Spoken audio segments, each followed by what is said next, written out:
It's the oldest cup competition in the world, and between them, Liverpool and West Ham have won the trophy 9 times. Liverpool won the first final to be played in Cardiff. They feature again in the last before English football's showpiece occasion moves back to Wembley. West Ham are in their first final in 26 years. Will the underdog have its day, or will Harry Kewell win it for Liverpool and Australia?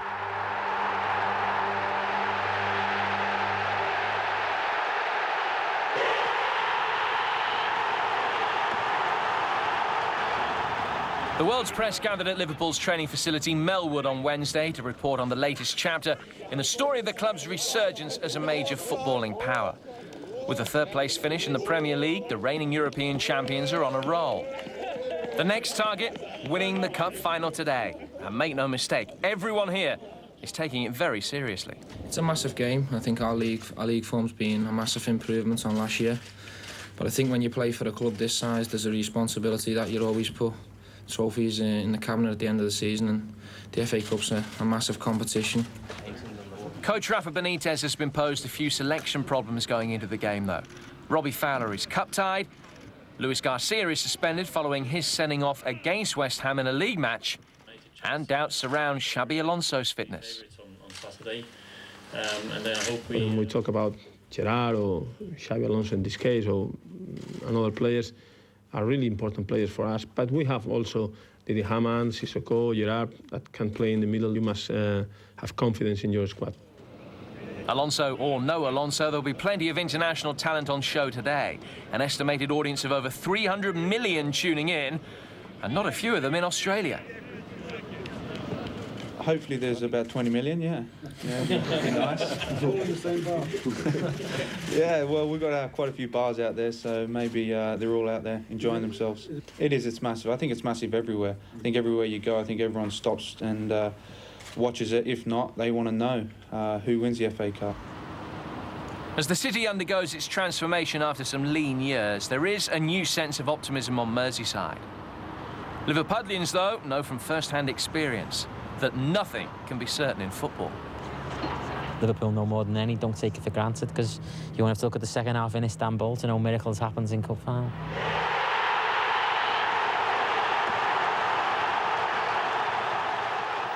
Good to see Harry Kewell having a smile and a joke with the press. We hope there's 20 million watching as well, Harry. Do wonders for the ratings. Now, he's going to be key tonight, isn't he, Harry Kewell, Branko and Fozzie? Yeah, I think he's been playing very, very well, and it's great for Australia, it's great for Liverpool. I think when Liverpool have really played well, Harry has played well, and his ability to beat players, to set up other players for goal-scoring opportunities has been really vintage Harry Kewell, and we certainly hope that he continues on in that vein tonight and sets himself up for a great World Cup. It's the return to fitness that has been the key for us, hasn't it? Yeah. Ever since that night in November at Telstra Stadium, he seems to have taken on a new lease of life. It must have. I mean, it can't help but give a great impetus to a player to come out, here under that sort of pressure and really perform under that bright light, all of Australia watching and a lot of the world. But it's no doubt that his fitness over the last couple of years has really suffered. And look, we've said on here a number of times that the mental resilience of the kid, I think, is a tremendous credit to him, because, having come from there, the English fans watching know, we all know what the fans there can be like if a player comes for big money. He comes there, he wears the number 7 of Keegan and Dalglish. And he got some flack, didn't he? Right? He got some flack. And if they don't play well. And he's coming out, and we kept saying here and saying time and time again, he's not fit. He's not 100% fit. And he came out and said, look, the manager knows I'm not fit, but he wants me to do a job, and I'm happy to do it for the team. And I think he's got to get credit for that. But then once he was misdiagnosed, once they got the groin right, once they got the hernia right, he's coming back to fitness. I don't think he's still at the best, the form that he was with Leeds a few years ago yet, but he's really getting close to approaching it, and he's won over the fans, and to me, that's a massive credit to him. Incidentally, Harry Kewell is not the only Australian involved in the cup final tonight. Shane Warne is delivering the match ball to the referee. I don't know whether it was a text and win competition or what. Now, Tommy, Steven Gerrard, of course, is going to be a key player. You were saying to me in the courtyard a little earlier, you think he's the best midfielder in the world, which is a big call, but he's probably not far short. At the present time, I think Steven Gerrard is the best midfielder in the world. He's got everything. He's big, he's strong, good vision, technique, score goals. This fella's the captain of Liverpool and brilliant player. I mean to say, put Gerrard in this English side along with Lampard, boy, you got strong midfielder. And I think Gerrard tonight, he's a captain and he will lead by example. Big game from Gerrard tonight. The only problem is in Liverpool's midfield, though, even though they've got Gerard Branco, is that Xabi Alonso, of course, is doubtful with an ankle injury. How big a loss would he be for Benitez? I think he's been one of the key players for Liverpool this year, and certainly from creativity, he's going to be a huge loss. But having said that, as Tom mentioned about Gerrard, he's a great all-rounder. If he was in cricket, playing cricket, he'd be bowling, fielding, batting, and that's what Gerrard is to Liverpool. He can score goals, he can create him, he can defend. He's a great player, and I also believe that whilst if Alonso doesn't play, it'll be a great loss, but Gerrard is the key player along with Harry Kewell. Maybe you can have a word with Shane Warne, Steven Gerrard. If Alonso doesn't play, there's a good fellow waiting on the sideline, Hamann. Hamann, the German, and he'll be a key man for Germany in the World Cup. Indeed. Well, we shall wait and see what the team lineups are. No official news as yet. OK, let's move a little further south for West Ham's press day, which was held at their headquarters in Leafy Hornchurch in Essex.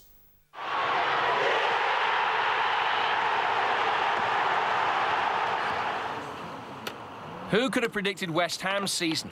A 9th place finish in the Premier League, guaranteed UEFA Cup football next season, and it's about to get even better.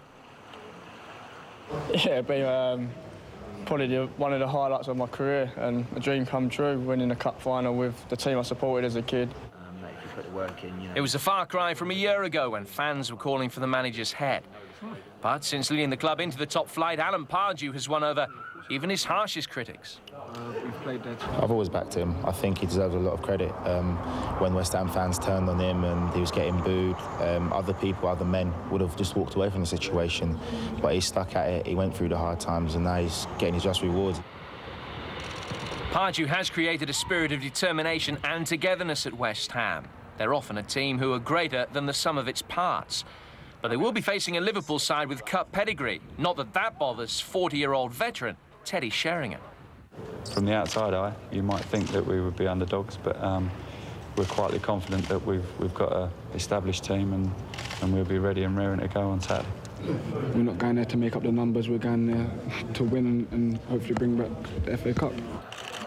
Most of today's squad weren't even born when the club last won the trophy in 1980. And Nigel Reo-Coker could be the youngest player to captain a winning side since Hammers legend Bobby Moore in 1964. No, I'm not nervous, but it's just a fantastic incentive. It's an opportunity for not just myself, but the whole squad and team to write ourselves in the history books, to become East End legends, and it means so much to the fans.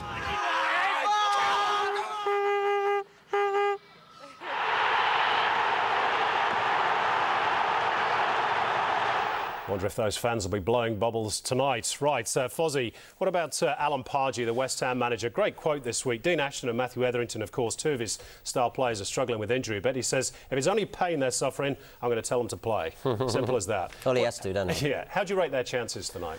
Well, we won't know until the team sheets come out, but to me, I think, they have to play if they're at all capable of doing so. There's, we talked about the depth in the squads before, and West Ham, whilst they've had a marvellous season, they really need everyone to get on the park tonight. Of course, Hayden Mullins is out as well, who is a good player. I know Tommy's a big fan of the player. Yeah. He played with him at Palace. Yeah, I did actually. Yeah, and he's a good player. He moves things around. He knows how to play the game, and he does screen his defensive two really well in the centre of the park. He's got good distribution as well. So let's hope for their sake and for Hammers fans that these two make the puck. Now, Branko, there's certainly goals in this West Ham team, not least from the big man up front, Marlon Harewood, who's netted 16 this season. Only one in his last 9, but he's the sort of striker that can cause defences a few problems, as we'll see. Yeah, he's been prolific this year. I think he scored something like 16 goals in the Premiership, and that's terrific.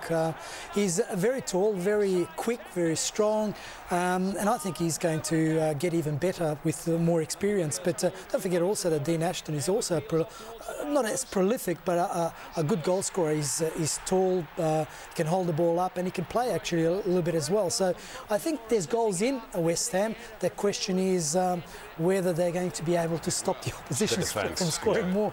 But of course, they've always got Teddy Sheringham on the bench at a sprightly 40 years of age, Tommy, should they need him. Yeah, and this is a young young side, this West Ham, and they'll be nervous tonight. They will be very nervous. And if there's anybody who can hold them together and give these young players confidence, it's 40-year-old Terry Sheringham. I mean, he won his first FA Cup medal when he was 33. Indeed, for Manchester United, of course. Yeah. Although half of this West Ham squad has played at the Millennium Stadium. Of course, they've played in the Championship playoff final in the last 2 years. All right, well, time to soak in some of the pre-match atmosphere now as we cross to Cardiff and catch up with our match commentator tonight, Martin Tyler. Martin, good to see you. I was reading former Spurs boss David Pleat's tactical analysis of the game this morning. He thinks the key to the match will be how West Ham cope with Kewell and Riise down the left. Would you concur with that? I think that's a very good point from a very intelligent football man, that West Ham have had a problem at right back really since they let Thomas Repke, who was a bit of a controversial figure but a very popular one at the Upton Park club, they let him go back to the Czech Republic, and they haven't really filled the gap. Lionel Scaloni, who is an Argentine who's still in Argentina's World Cup plans, believe it or not, has found it quite difficult to adjust to the demands of the game over here. But at the moment, there's a good chance, I think, that he will play, and therefore Kewell and Riise might find that that's a weakness that they can expose in West Ham. But a lot of it, Simon, as you well know from your time over here, a lot of it is really down to how players cope with the emotion of the day. Both clubs have had plenty of time on the training ground trying to get their battle plans ready, but this is a final, and it comes with it that joy of winning, but the fear of failure as well. And we've seen players freeze, we've seen others really grasp the opportunity, and the great thing about it is, as we speak now, we don't know which of those players are going to do what today. Now, Alan Pardew, the West Ham manager, who's done a great job this term, Martin, says that his team has a puncher's chance. That's what he's calling it. Is that a bit of kidology, do you think? Well, he's always talked about coming out to attack and taking on the opposition, and they've certainly confronted the challenge of stepping up. Remember, it's only a year ago that they actually won promotion to the Premiership by what's almost the backdoor route, the playoffs. So they've made a big step from being sixth in the equivalent of the second division here last season to finishing ninth in the Premiership and taking on teams like Liverpool on a showpiece occasion. They have got players who can land a punch. I think that's probably what he means, and probably Marlon Harewood, who's had a very good season and shown that he's got the physical power as well as the firepower to play at the top level of the English club game. He would probably come top of that list when Alan's describing it like that. But he's had a very good season, Alan Pardew. He's won a few tactical battles, but this, I think, is the biggest one that he's ever faced. Just a final word about the venue itself, Martin. Of course, we think this will be the last year at Cardiff. Will moving back to Wembley give the FA Cup back its gloss, if you like? Well, I don't think it's lost too much gloss on the day, Simon. I think what's happened with the FA Cup generally has had to be fitted into a much more congested football calendar. And of course, so many more games are televised now, not just in this country, but all away around the world. And they all get the cup final treatment. I'm not so sure that this will be the last one in Cardiff. There are all sorts of worrying rumours. I must say there's nothing more than that it may not be ready, the new Wembley, in a year's time. But I think it will be a wonderful occasion, the first FA Cup final at the new Wembley. So yes, I suppose to answer your question, it will just lift the day that much more. But I mean, it's a pretty big day today, and I've covered a few of these, and I've certainly got the same old tingle about it. I hope you have where you're watching from as well. We certainly have, Martin. Thank you very much for your time, and enjoy the game today. All right, just over an hour to go to kick off now. Time for a short break, and then we take a look at how the sides made it to Cardiff and hear more from both camps. But we go to the break now with the top 10 goals from this season's competition. Sit back and enjoy.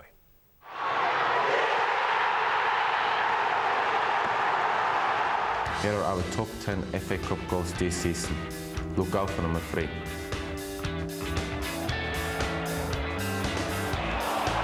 Now United can break quickly again. 3-0.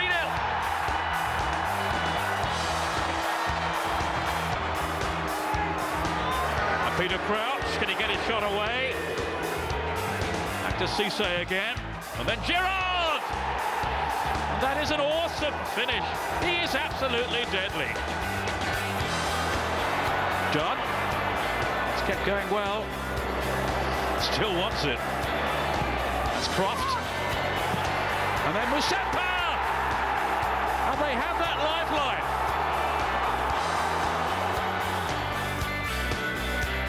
Here's Kane. Another promising opportunity. A stunning goal from Paul Stalteri.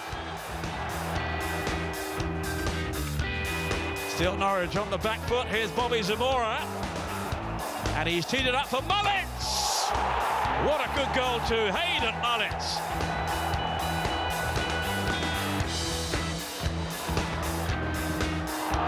It's a long way back for Beresford. Alonso's gone for goal. Is it going in? It is! Extraordinary.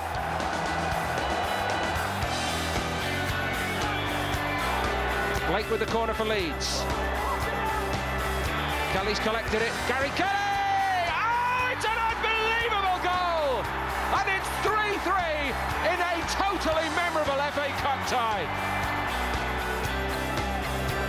Here's Finnan.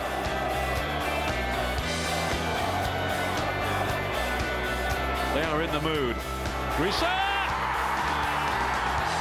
Boy, are they in the mood. That's a cracker.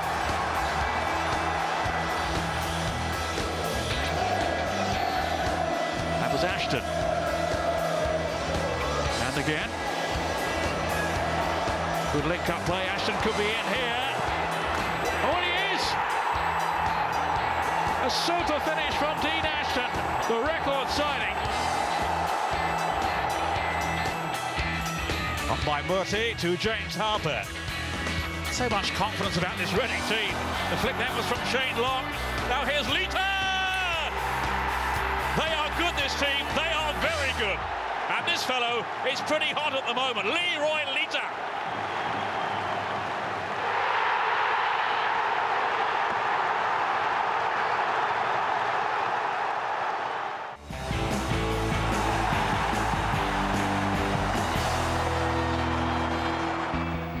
And welcome back to our coverage of the 2006 English FA Cup final between Liverpool and West Ham. These are some of the pictures from Cardiff as the fans take in the spectacle. Just about an hour to go to kick off. Fozzie, you played in big games. What are the players doing? Trying to get away from the atmosphere or soak it up or what? Well, there'll be a difference between the two teams, there's no doubt about that, and it's interesting that Martin was talking about how the occasion can get to people. If it's going to get to anyone, it might get to the West Ham team. You look at Liverpool, you're talking about Champions League winning team. You're talking about players, Sammy Hoopy, I was reading today, has won 8 trophies in 7.5 seasons at Liverpool. These guys are used to being here. And once you've won the Champions League, this trophy here, they expect to win it today.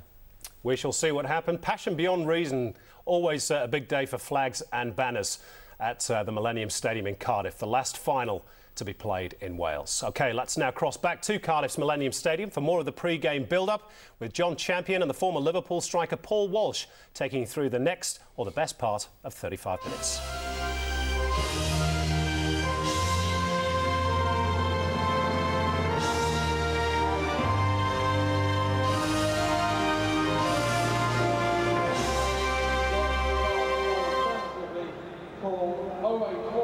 Hello and welcome to the Millennium Stadium for the 125th FA Cup final. The 6th and last to be staged here at this monument to Welsh pride in Cardiff. The Cup final, of course, is English football's end-of-season showpiece, and this year it promises a great deal as Liverpool lock horns with West Ham.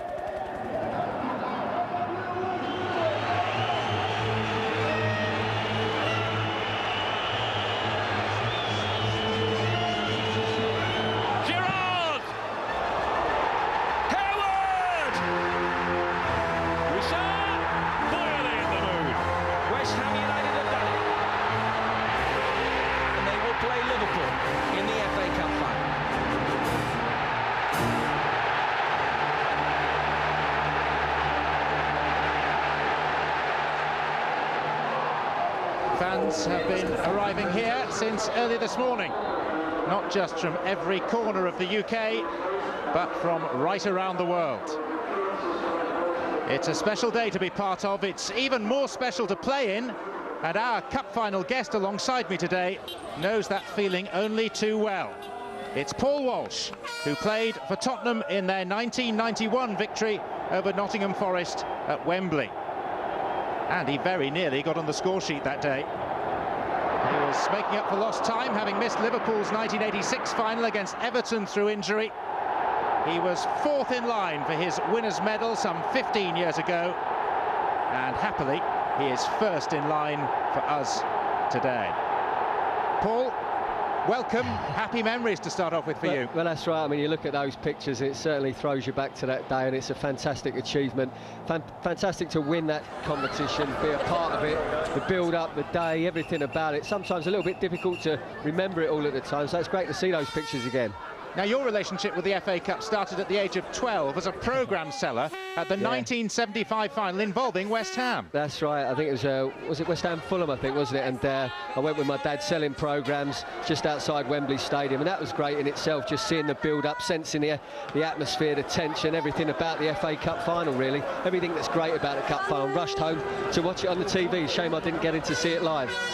But today, we are here to see it live in the stadium, and as we can see from these shots of the fans milling around outside, it's going to be a very colourful occasion. Well, that's right. I think you can see from the pictures there, you know, the kids all getting face painted, dressed up, the hair, all the bits and pieces that really just add to the occasion, and it just shows you what it means to the fans and the effort they make to get there and really make a full day of it. Well, that's what they're playing for. It's the 3rd incarnation of the FA Cup, and this one has been in use since 1992. Liverpool taking on West Ham as they did in the Premier League only a matter of days ago. Liverpool, of course, have had a very strong end to the season.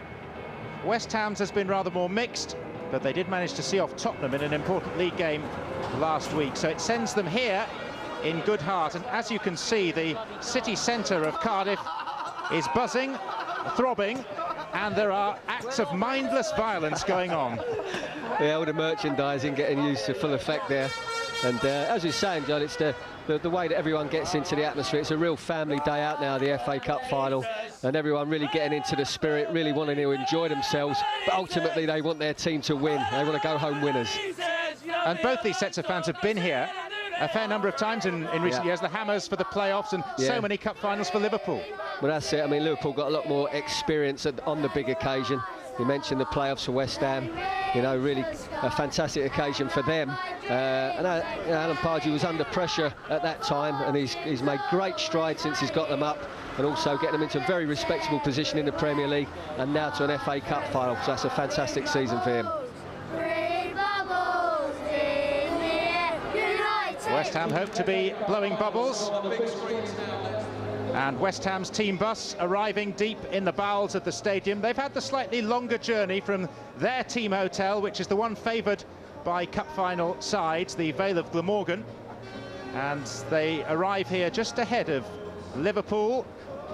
Eddie Gillam, long-serving kit manager, Alan Pardew, the manager, second off the bus, Peter Grant, his assistant. Now, take me through the bus journey. What's going through the players' minds at this stage, Paul? Well, all different players have got different ways of dealing with the tension and the build-up. You know, some players might like to be in a little card school just to take their mind off of what's going on. Others will sit quietly and contemplate the day ahead and how they envisage their own game going, and, you know, maybe slightly dreaming of what might be. And, you know, everyone's got their own individual way of doing things, but I used to sit there pretty quiet and just think what might happen, and you know, look forward to it if you can. Nigel Reo-Coker, who stands to become the youngest captain ever to lift the FA Cup, usurping another West Ham great, Bobby Moore, should the Hammers win today. So West Ham reasonably soberly dressed. You, like everyone else, will remember Liverpool's awful fashion faux pas in '96 when they turned up in cream suits looking like refugees from a nightclub. I wonder what they've chosen this time. Let's see. Well, yeah, something a bit dressed down a bit, let's hope, because they were a bit of a glaring fashion mistake, I think, that time round. But the players just stepping off the bus. This is a great part for the players. You've arrived at the stadium, you've had that drive through, you've seen all supporters, and the occasion starts to get to you then. It's totally opposite on the dress sense one, John, this time round. Yes, it's dressed down, club colours, self-evident in the tie.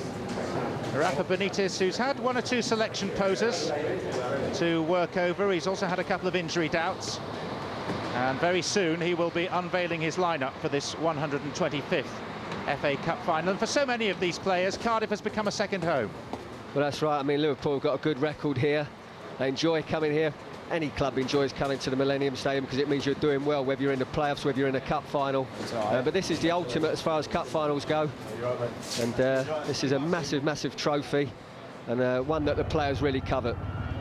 And kick-off less than an hour away now. And for the first time in his new role as president of the Football Association, Prince William is today's guest of honour. Working his way through the old Cardiff Arms Park, the rugby stadium, which is slap bang next door to the Millennium Stadium. And he is part, Paul, of a concerted effort by the Football Association to modernise their image. Well, that's it. I mean, you know, in the past, the FA has sometimes been labelled as, you know, but some old fogies and that. Now I try to update it, and what better way could you do it? You know, a young man who's into his sport, loves his football, and you know, is the perfect model for it.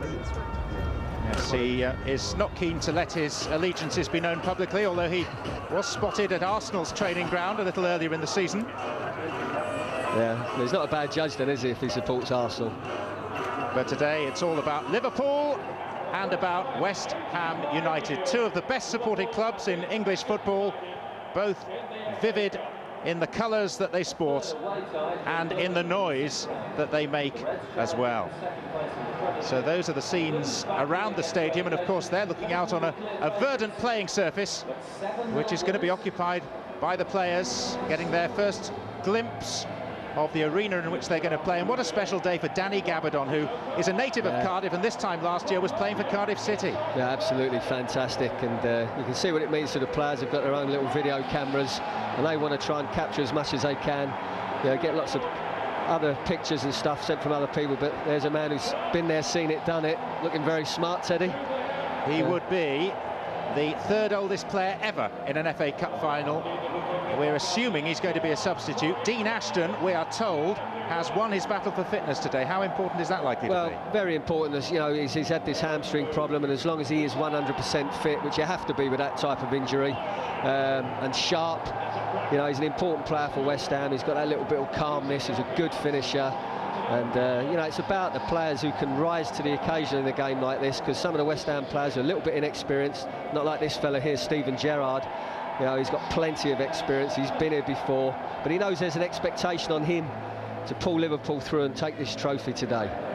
He is a man who sets the example, leads by example, and is so important, the skipper. And Xabi Alonso as well, and we take it from the fact that he's out there with the rest of the players that he too has been past fit. He, of course, has had problems with an ankle, and Peter Crouch, part of the England World Cup squad, he is likely to lead the Liverpool line today.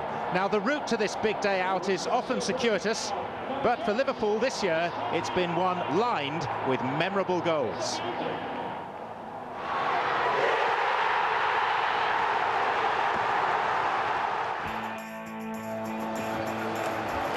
A staggering 17 goals scored en route to the final.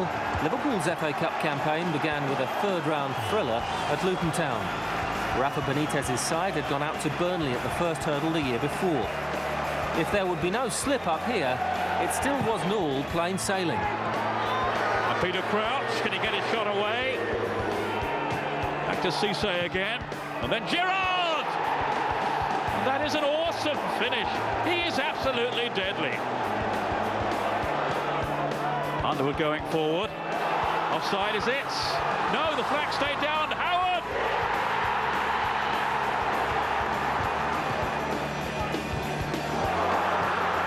Oh, it's there! 2-1 to Luton. Robinson. Oh, penalty. Harrison facing him and saves it. Is this to be another one for Luton? No! Brought down, surely that's a penalty. And scores! Oh, such drama at Kenilworth Road. It's 3-1 to Luton. Gerrard. Lovely ball. Cinema up on goal. Great chance. And they're right back in it again. But now, Liverpool are retaliating. And And it's 3-3. Alonso.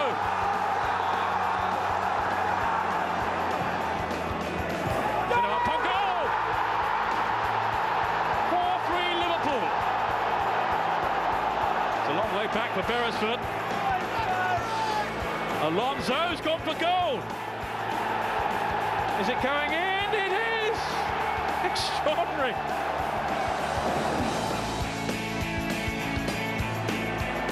The draw for round 4 produced a tie at Portsmouth. Harry Redknapp had returned to the south coast and promised Liverpool a tough examination. Gerrard takes it. Oh, that's bouncing awkwardly and appeals for a penalty, and it's been given by Phil Dowd. Sucked away into the bottom corner.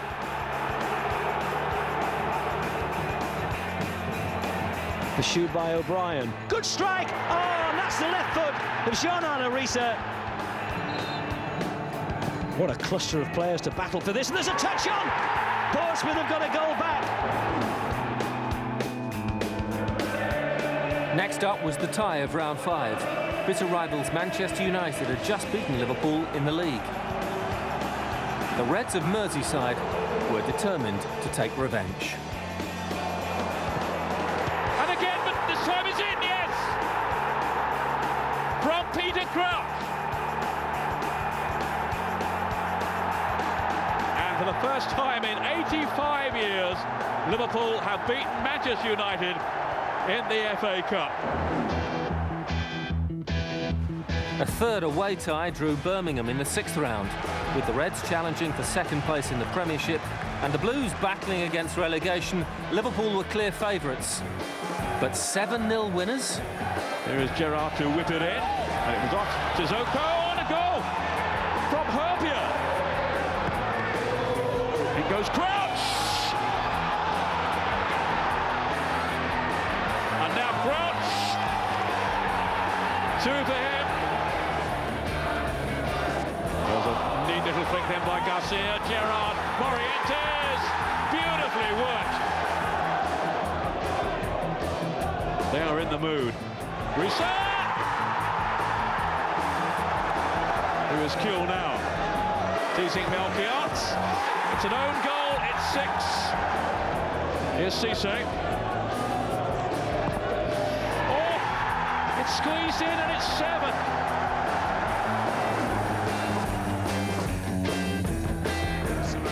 And so to the semi-final. This was the 10th meeting between Chelsea and Liverpool in the last 2 years. Chelsea had the edge, having won 5 of those games and lost just 2. But Liverpool's tactics were just right.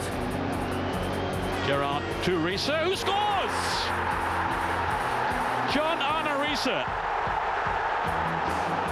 Oh, Luis Garcia breaking now. Another chance, and this time he has taken it. It's a beauty. Oof, terrible header, and then Drogba!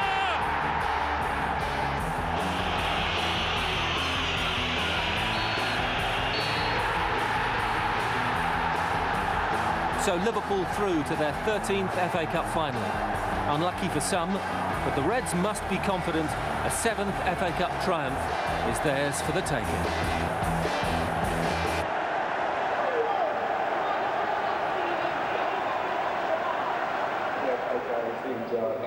Some stunning goals in there from Arne Riise, and we'll hear from him during our build-up to kick-off. Now, if Liverpool's route to Cardiff was relatively straightforward, West Ham's road has been long and winding.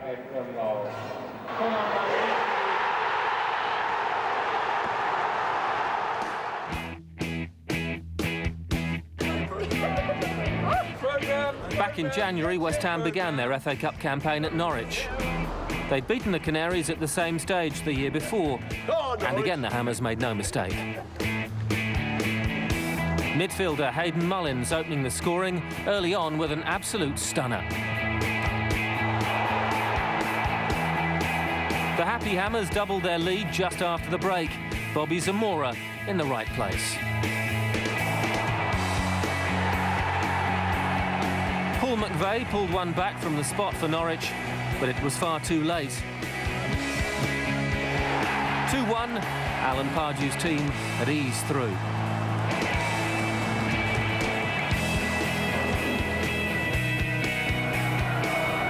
Round 4 and a home draw, but not an easy one against European hopefuls Blackburn Rovers.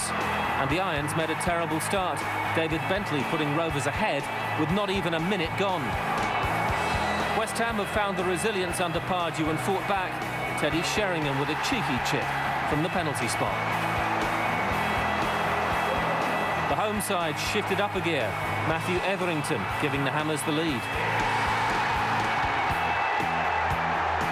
In the second half, Zurab Kizanishvili put through his own net to make it 3-1 to West Ham. Blackburn gave themselves a lifeline. The goal of the game scored by their fullback, Lucas Neal. But this was West Ham's day. Zamora following up Marlon Harewood's shot. 4-2. Round 5 awaited. It brought another tough draw at Premier League Bolton. After a 0-0 stalemate at the Reebok, came a replay at Upton Park. That's a good ball in. Oh, it's an own goal! Oh, what a mistake by Nicky Hunt. He could have left it for the goalkeeper.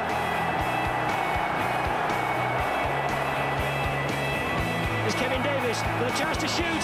Kevin Davis has equalised! No winner after 90 minutes. The game would go to extra time.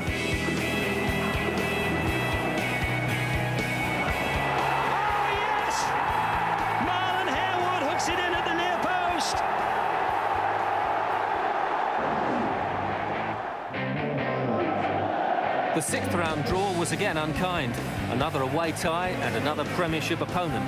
But the trip up to Manchester City was well worth the money. Good link-up play. Ashton could be in here. Oh, and he is! A super finish from Dean Ashton. Musamba. Caught again by Rio Coca. Class the tackles, he's got Benayoun racing forward here. Benayoun! And surely Ashton will score, and he has! That's Croft. And then Musamba!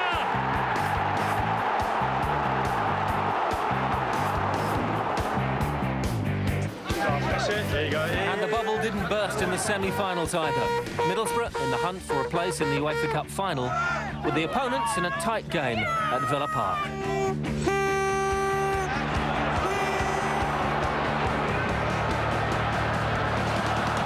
Bounce on towards Harewood! Marlon Harewood gives West Ham United the lead. They are 12 minutes away from their first FA Cup final in 26 years. So the Hammers through to their 5th FA Cup final in all. They will be the underdogs, but they were in 1980. And we all know what happened then.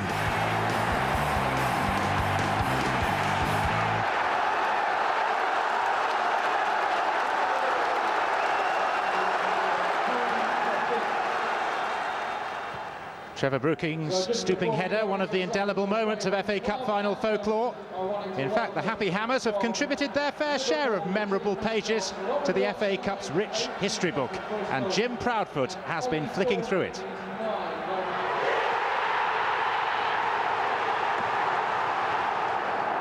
(1923), the very first FA Cup final to be staged at Wembley Stadium. West Ham meeting Bolton Wanderers, with some reports suggesting 200,000 fans were there. It would end with a 2-0 defeat for West Ham. But, along with policeman George Scory on his white horse Billy, they'd written a famous chapter in football history. West Ham wouldn't make another appearance in the final for 41 years. The next time, though, they won, Ronnie Boyce scoring the winner in a 3-2 classic against Preston. At 23 years old, Bobby Moore became the youngest ever FA Cup winning captain.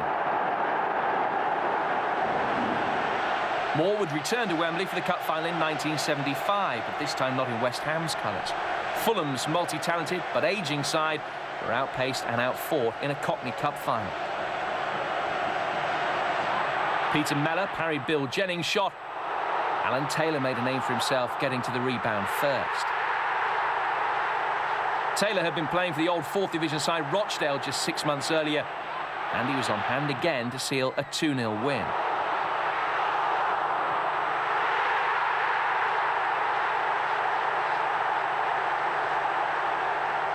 East End boy and captain Billy Bonds lifting the trophy for West Ham.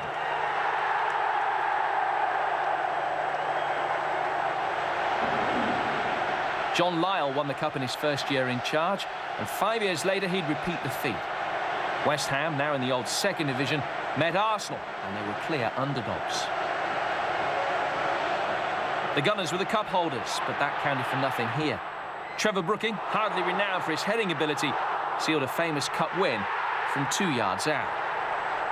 West Ham winning against the odds. Could they repeat the trick today?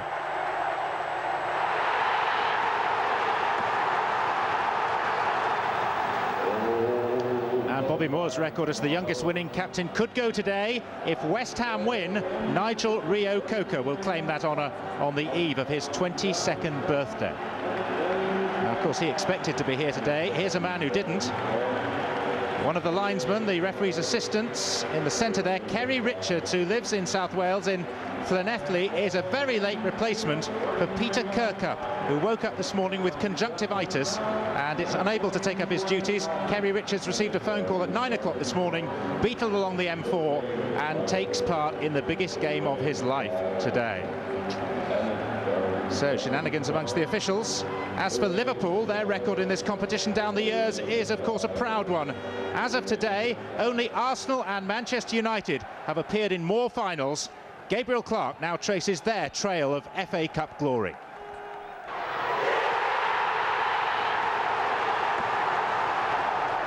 Today sees Liverpool play in their 13th FA Cup final. They've won 6 and lost 6 so far.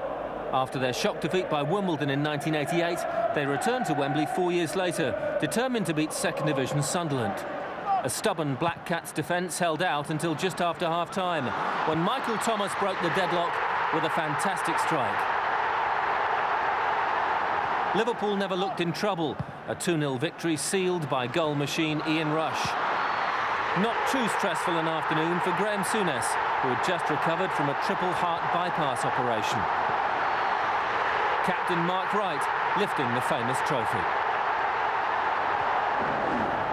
4 years later, and Wembley again was the scene for a showdown with bitter rivals Manchester United. A tense occasion settled late on by a moment of brilliance that still haunts Liverpool fans to this day. James just got his hand to it. Captain Arne driving back through. And Eric Captain Arne has scored for Manchester United. A final to forget for those in green and white. Their next cup final appearance wouldn't be until 2001. Liverpool meeting Arsenal in the first final at Cardiff's Millennium Stadium. Arsenal dominated and went 1-0 up with only 20 minutes left. But that was when Michael Owen got to work. Seaman staying back on that goal line. It's Owen! It's 1-1 with 7 minutes to go. They have bounced back and they have done so in style.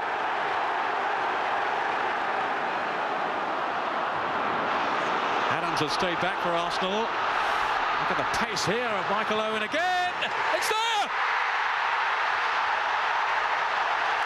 Michael Owen strikes again. And incredibly, Liverpool have turned it round. The boy is a genius. No Michael Owen now, of course, but Liverpool will still be strong favourites to lift the FA Cup for a 7th time today.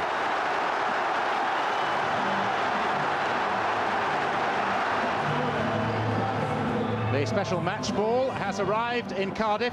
There's the 4th official, Phil Dowd, receiving it from the world's greatest living cricketer, Shane Warne. I wouldn't have thought, Paul, there's a big enough seam on that ball for Shane's liking.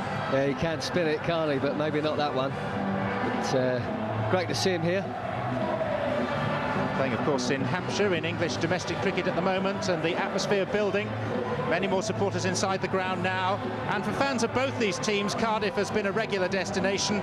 West Ham here for playoff finals in the past 2 seasons. Liverpool won the first FA Cup final here in 2001 and have had 3 visits for the League Cup final, let alone their visits in the Community Shield. So there's a familiarity and a feel-good factor for both sets of supporters.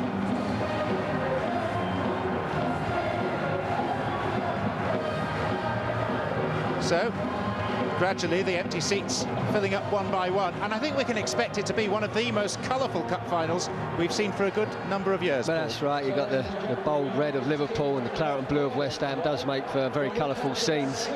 And everyone, you know, really desperate to get in their seats and savour the atmosphere and really start to look forward to the game. They're looking at the players warming up and they can see them preparing, and they're just hoping that their team performs. Certainly from West Ham's point of view, a lot of the players haven't played in cup finals, so this is a great opportunity for them to really perform on the big stage. And the other good news is that the roof is going to be open. It was fairly filthy weather in South Wales yesterday, and the thought was that we might have an FA Cup final indoors, but that's not the case, and the fans are here in shirt sleeves by and large. But that's it, it has warmed up, the rain has stopped, and the roof is open, so it's a much brighter scene, and I certainly prefer it with the roof open, I've got to say. Well, it's all right looking at these fans. Let's hear from a few of them now.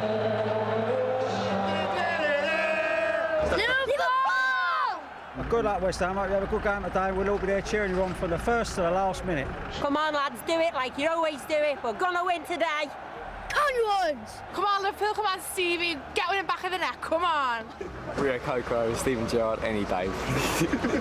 Come on, Steve. Let's show him a hat-trick for you today. Yeah. Come on, you Irons. Wish West Ham all the best, and I want them to do it with Ron Greenwood and John Lyle. Come on, lads, you can do it. We can beat West Ham, FA Cup for Liverpool. Good luck, West Ham. I hope you win. And by the way, Teddy, I really fancy you. Wonderful enthusiasm from those milling around on the apron of concrete that surrounds this Millennium Stadium.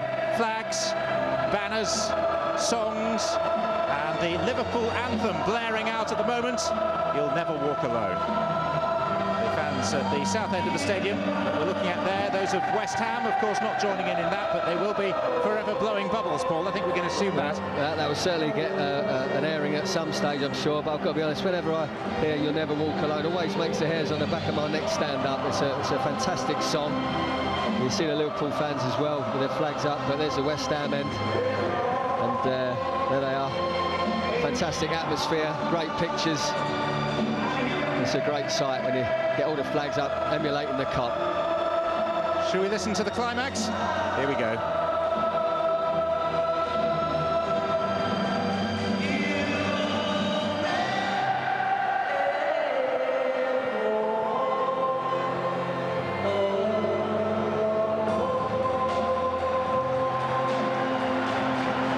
Anfield on tour. Terrific.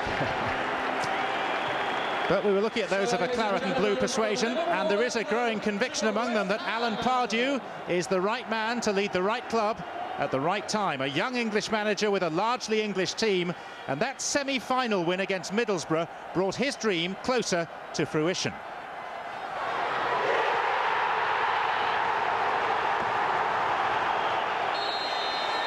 It's victory for West Ham United. Alan Pardew's men are in the FA Cup final. Marlon Harewood, a hero amongst the West Ham United players and fans, scoring the only goal of the game. 12 minutes from time to take his side through to their first FA Cup final since 1980. We had actually won something, so it was a little bit different to most semi-finals. We'd gained a European spot, and for a team that's just been promoted, it was a fantastic achievement. So, you know, we did enjoy it perhaps a little bit more than we should have because it wasn't the final, but so be it. You know, there's nothing wrong with that. And but we look forward to the final. We know it's the real deal, and we can't wait. Alan Pardew has enjoyed cup success against Liverpool before as a player. In 1990, he lined up for Crystal Palace against soon-to-be champions Liverpool in an FA Cup semi-final. No one gave the Eagles a chance, but in the dying seconds, Pardew wrote his own chapter in FA Cup history. A last-gasp header sealing a famous 4-3 win.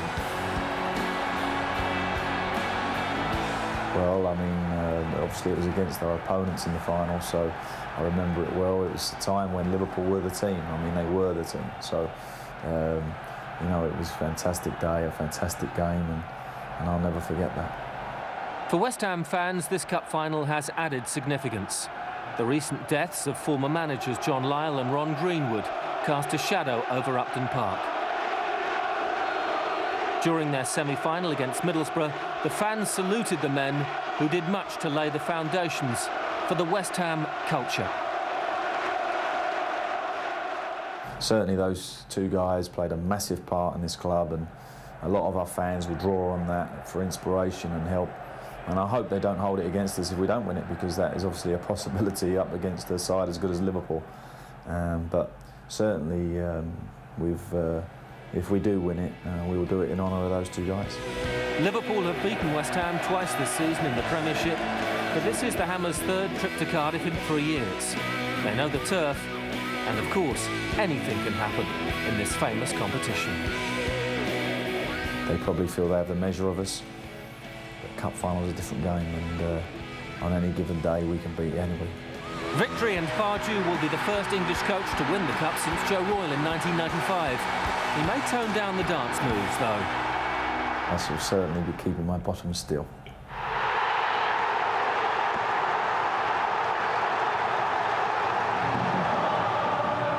They are a club who pride themselves on doing things the right way, and Alan Pardew is only the 10th manager in the club's entire history. And many memories of John Lyall, who sadly passed away just 5 days before West Ham reached this FA Cup final. So memories, and a chance also for reputations to be made. And you think of the FA Cup and you think of dramatic goals. Alan Sunderland for Arsenal in '79, Keith Houchin for Coventry in '87, Laurie Sanchez for Wimbledon the following year. And then here in Cardiff, Michael Owen's brace to turn the 2001 final on its head. For someone, destiny beckons. Already this season, Liverpool have been grateful to John Arne Riise for some pretty spectacular goals, and he's a man who enjoys rising to the occasion.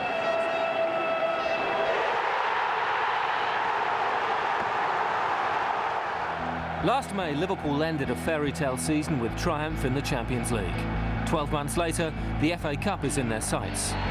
John Arne Riise helped Liverpool conquer Milan and Istanbul.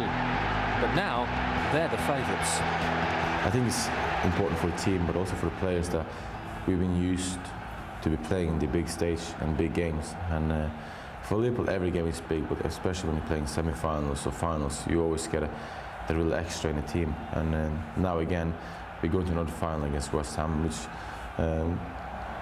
going to be difficult.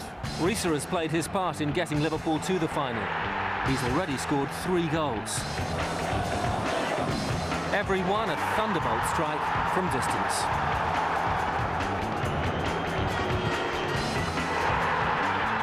To be fair, I always fancy my chance of shooting and hopefully scoring. But I'm just been told by the boss that because I got such a good shot, and you just tell them to shoot more often. And 3 goals in the FA Cup, and they've all been outside the box, which is good for me. But as long as the team wins, it's the most important thing. And obviously scoring in semi-final against Chelsea is something to have going along to the final. But we won, and that's the main thing. Rafael Benitez hasn't just got the best out of Riise this season.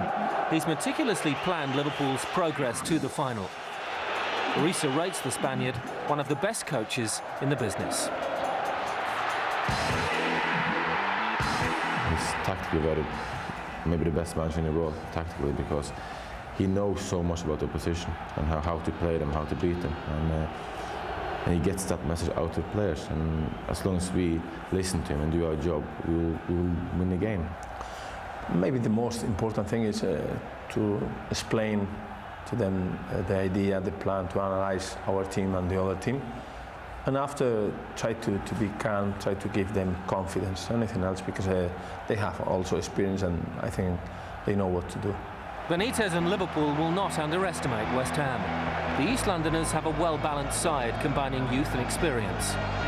So who will the Liverpool boss single out for special attention?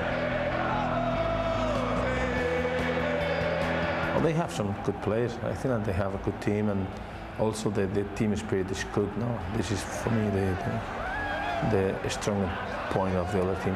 They have a lot of good players, but the team spirit is the key for me. Liverpool are unbeaten in their previous 8 games against the Hammers, with 6 wins and 2 draws.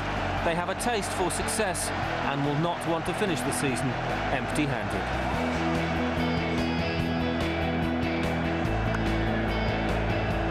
Last season, the last game of the season was Champions League final. We won that one. This season is the FA Cup final, and it doesn't get much bigger than that. And it will be a perfect ending to a very good season for us.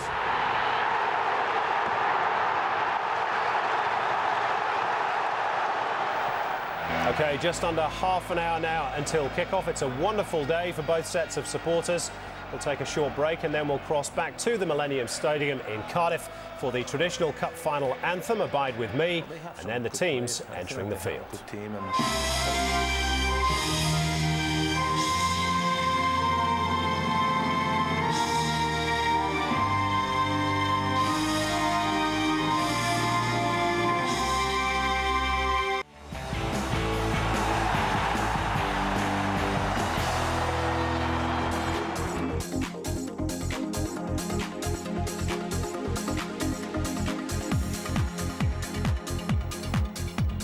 Liverpool against West Ham United, coming to you live from Cardiff's Millennium Stadium. We've seen the bubbles fly through the air from the West Ham supporters. Will Liverpool pop those bubbles a little bit later on tonight? I think probably the feeling on the panel here in the studio is that they will. Is that the way you're leaning, Tommy? Yes.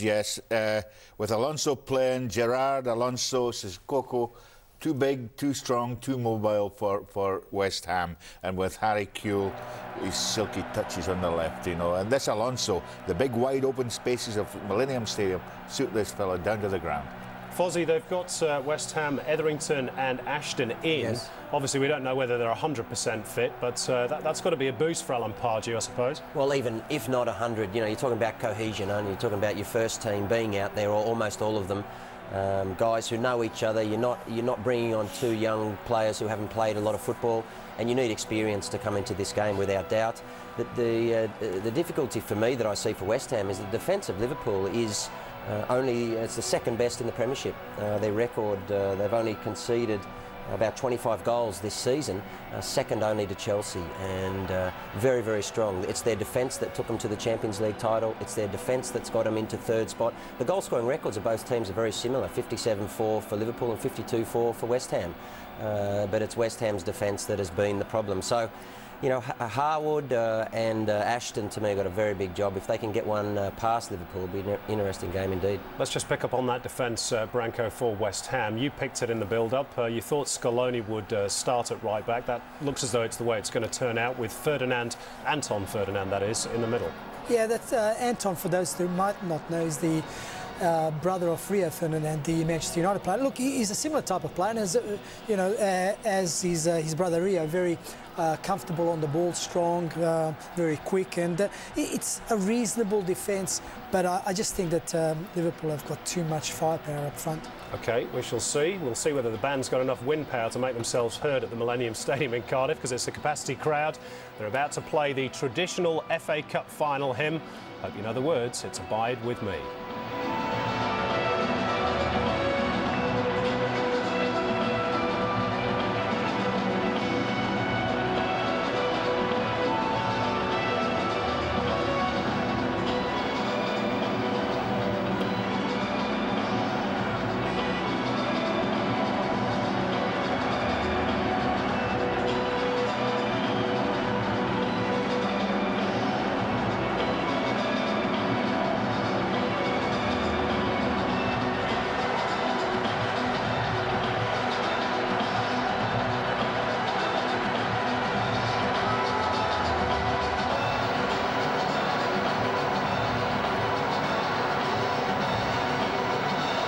So the band is not quite ready for us in Cardiff yet.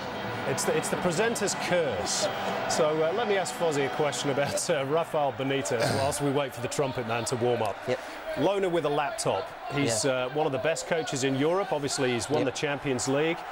You picked out a quote from the press this week, Fozzie. Jamie Carragher, I think it was, said after 2 years under him, Liverpool are at the same stage as after 4 with Gerard Houllier. And what he's saying is that that's a big shout, and what he's saying is that they're third in the Premiership this time. The best they got under Houllier was second in about 02, I think, and then they went downhill from there after he spent about £16 million in the off-season on some players, Diouf and Jow and these guys who didn't really work out.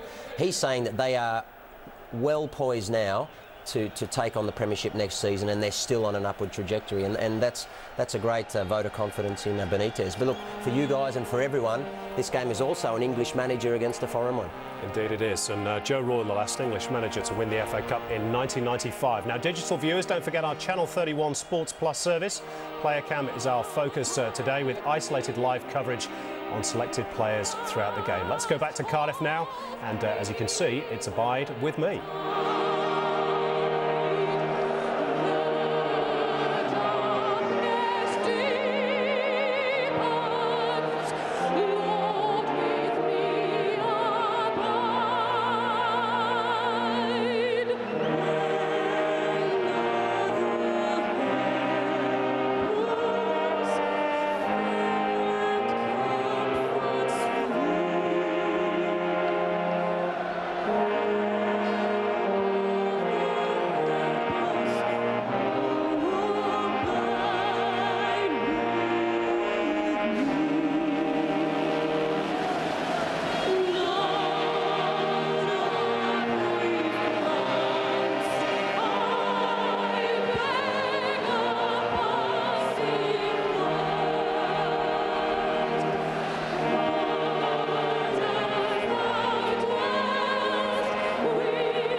Rendition of Abide with Me. Both sets of supporters look in the mood. We're in the mood.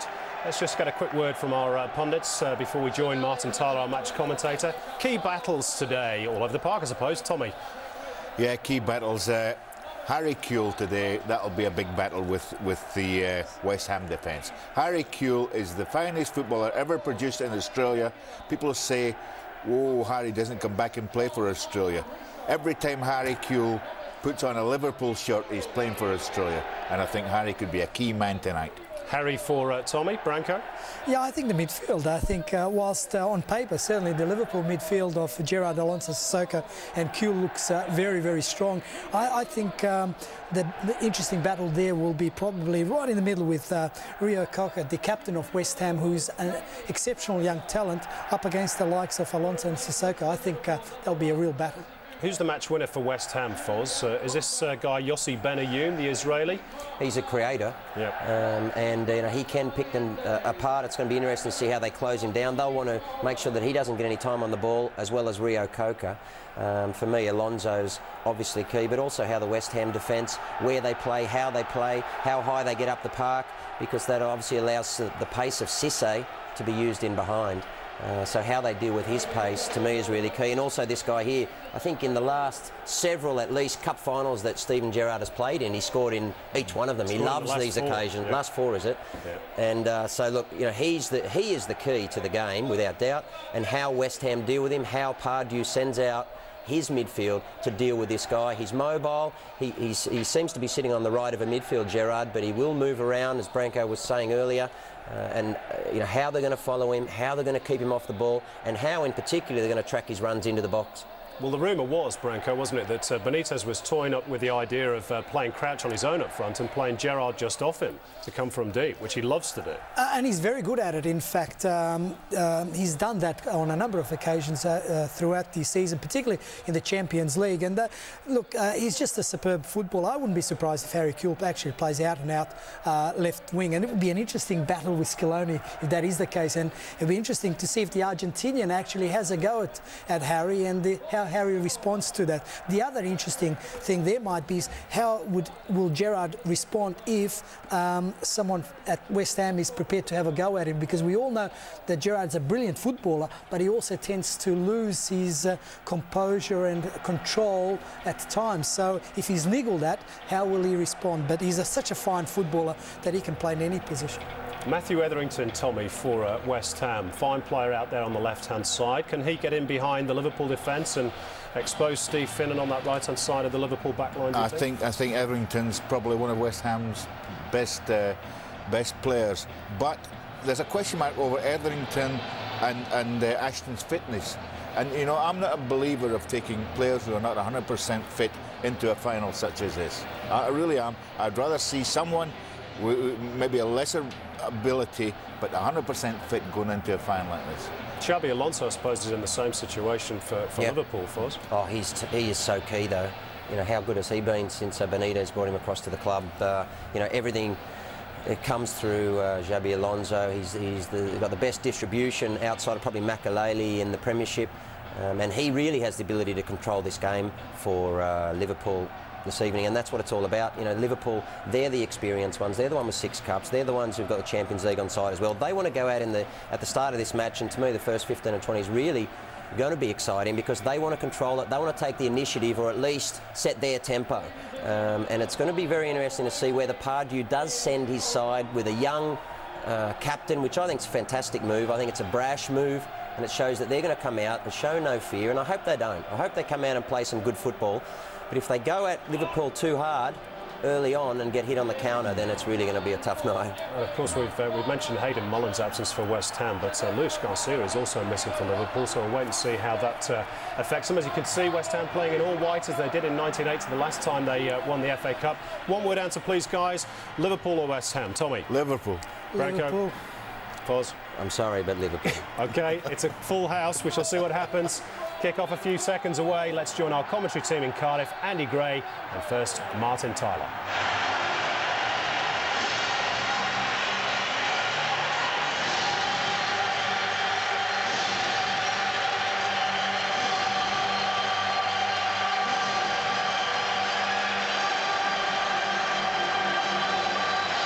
Well, from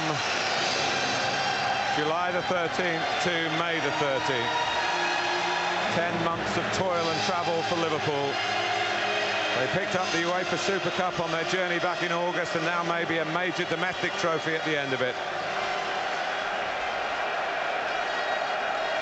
Now, ladies and gentlemen, please stand. Michael Ball is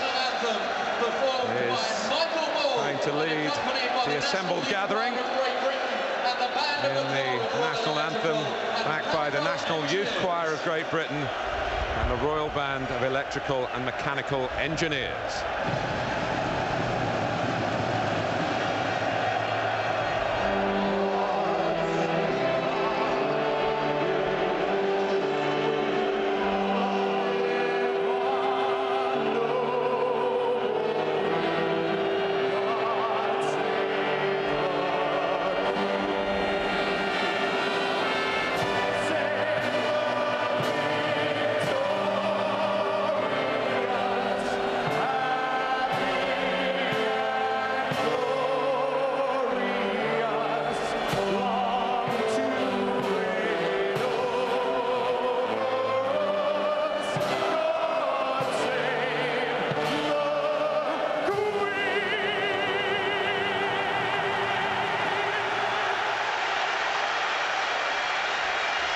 Well, it is a royal day.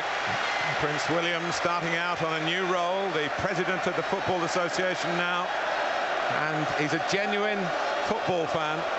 And Andy, Aston Villa. I know, his choice has been Villa, one of my old clubs. I think he probably stayed away from the big boys, Martin. It was very responsible choice, I would guess. But this never fails to just get you going this game, I have to say. You and I have been doing this for longer than I care to remember. I played in it, won it, lost it. I know exactly what these players are going to feel like both sets in maybe 90 minutes or 120 minutes time. But it never fails to just get you going, the hairs on the back of your neck. It's an incredible atmosphere. You talked about the new Wembley, and yes, it will probably be a better stadium than here. But will it generate the sort of atmosphere you and I have tasted in the last, what is it, 6 years, 7 years? Yes, it's the 6th final here, and here's Brian Barwick, the Chief Executive of the Football Association, who's in the presentation party with Prince William, along with Jeff Thompson, the Chairman of the FA, and Barry Taylor, the Chairman of the FA Cup Committee. And it is a landmark year in this competition, 125 years, 55 different finalists, Liverpool's 13th appearance at the climax of the FA Cup. That moves them level in 3rd place with Newcastle. But a first for a Spanish manager. Well, both sides affected by suspension, both managers with injury issues to deal with. Xabi Alonso has made it, so Rafa Benitez's only concern was how to cover for Luis Garcia, who struck what turned out to be the decider in the semi-final. In comes Djibril Cissé, who scored the 2 goals that beat West Ham at Upton Park last month. Carl Fletcher's goal against Spurs last Sunday ensured he would be the replacement for the banned Hayden Mullins. He's alongside Matthew Etherington, who has been past fit after ankle trouble. So too Dean Ashton after a hamstring strain. Steve Allen, the physio, has obviously done a fine job. The other puzzle for Alan Pardew, where to play Anton Ferdinand. He's opted for the player's preferred position in the centre of the defence, which means the right-back spot goes to Lionel Scaloni on what could well be his last game for the club. Maybe. Well, when you watch Liverpool, you're never quite sure how they're going to set up. He does things differently all the time. But Cissé in the side, you look and you wonder where he's going to play. We have them in a 4-4-2 formation, a tight back four, we know that. But it's a midfield area where there's a huge amount of quality. You just have to look at it. The one thing they might do, and it's because Cissé did so well at Upton Park in the game, is they may shift Cissé and go and play him left side and drop Kuhl in here to play in behind. Because he gave them a torrid time, Cissé, from that left-hand side today. But we'll assume at the moment that they're going to start with a 4-4-2 formation, but we'll keep an eye on it. For West Ham United, well, I don't expect to see anything different from what we've seen. We'll see the good thing from Ben Ayoun when he drifts in field, he look to score goals. He won't play up and down the right-hand side. Etherington will, he'll go wide and try and get crosses. But I think key is the 2 midfield players in here. The one thing one of those has to do is stop Xabi Alonso's range of passing. If they don't, then they could be in trouble. And just watch, they may just target the man you've talked about, Martin. He hasn't settled it right back. He's had some torrid times, Lionel Scaloni, and they may just target him today, Liverpool. Well, Player Cam is available for you if you're a Sky Digital viewer via the red button on the remote. And we start by covering Steven Gerrard. Nigel Reo-Coker hoping to become the youngest FA Cup winning captain. Bobby Moore holds that accolade, of course, with West Ham back in 1964. A late change, Kerry Richards there, just getting a hug from the referee Alan Wiley, was only called in to run the line this morning. Can you believe that? Bad luck on Peter Kirkup, who had to drop out with an eye infection. Alan Wiley himself, of course, wasn't the first choice. Mike Dean had the job and then was taken off it because he lives close to Liverpool. I think it was a matter that could have been handled a bit better by the authorities.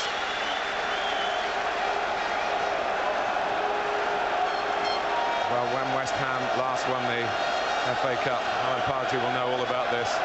They played all in white in 1980. They beat Arsenal. They were only in the 2nd division then, so they were underdogs, as they are today. Liverpool have won the 2 Premiership meetings. The 125th FA Cup final is underway. Well, the one thing I wonder after the semi-final, how will they cope with the nerves? Because you can bet your life there'll be a lot of nerves out there, in white shirts in particular. Well, not even a minute in, and Konchesky's in trouble. He's never getting there. Gerrard's too quick for him. Just a word on the pitch, Andy. The players said they felt it was very hard. And it hasn't been watered, I must say. The roof was closed until about 11 o'clock in case there were some heavy showers. They're always concerned here in Cardiff, because the pitch is not a permanent fixture, how the elements might damage it. This might be a key area, you know, set plays. Steven Gerrard takes, Peter Crouch and Sami Hyypiä. Well, Wembley's twin towers have gone. Liverpool have got twin towers here, haven't they? And the two big players for Rafa Benitez. Big in size. We'll see whether it's big in performance. It'll be an area that West Ham really have to cope with. They won't want to give away too many free kicks in that sort of dangerous area when you've got the delivery of a Steven Gerrard to deal with. But they have to settle, you feel, West Ham. They didn't against Middlesbrough in the semi-final. 45 minutes of a poor and a better team on the day might well have put them out the semi-final. But they hopefully will have learned from that from their own point of view. Danny Gabardon, who used to play in Cardiff, of course, for Cardiff City.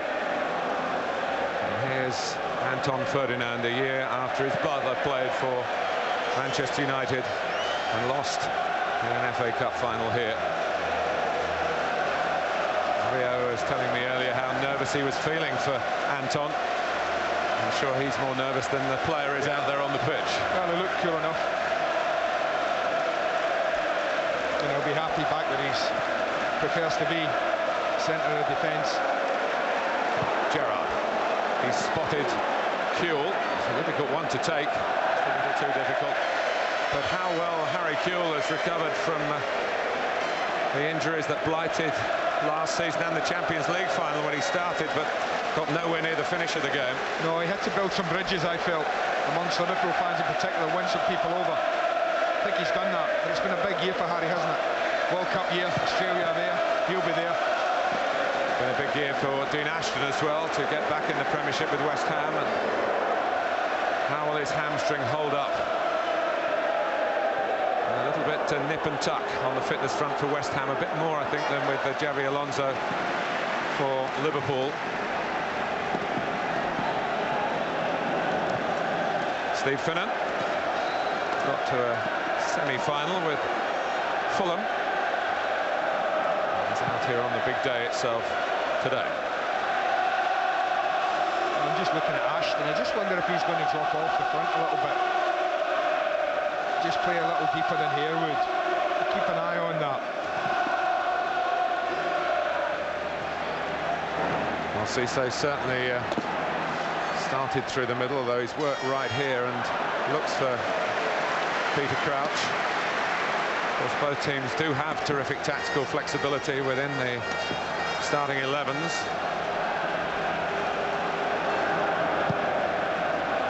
Ashton certainly up alongside Harewood, trying to reach the clearance from Shaka Hislop. Lovely composed turn by Sissoko, matched by the pass.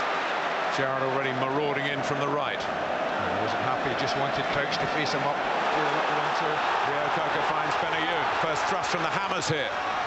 Flicked away almost nonchalantly by Hyypiä. Well, that was a poor cross from Benayoun. He's got better quality than that. Had decent support. Crouch trying to guide it on. A bit leisurely, Anton Ferdinand. Again, good positive play by Sissoko. Made a wonderful recovery from a very serious eye injury to be playing at all, let alone in an FA Cup final.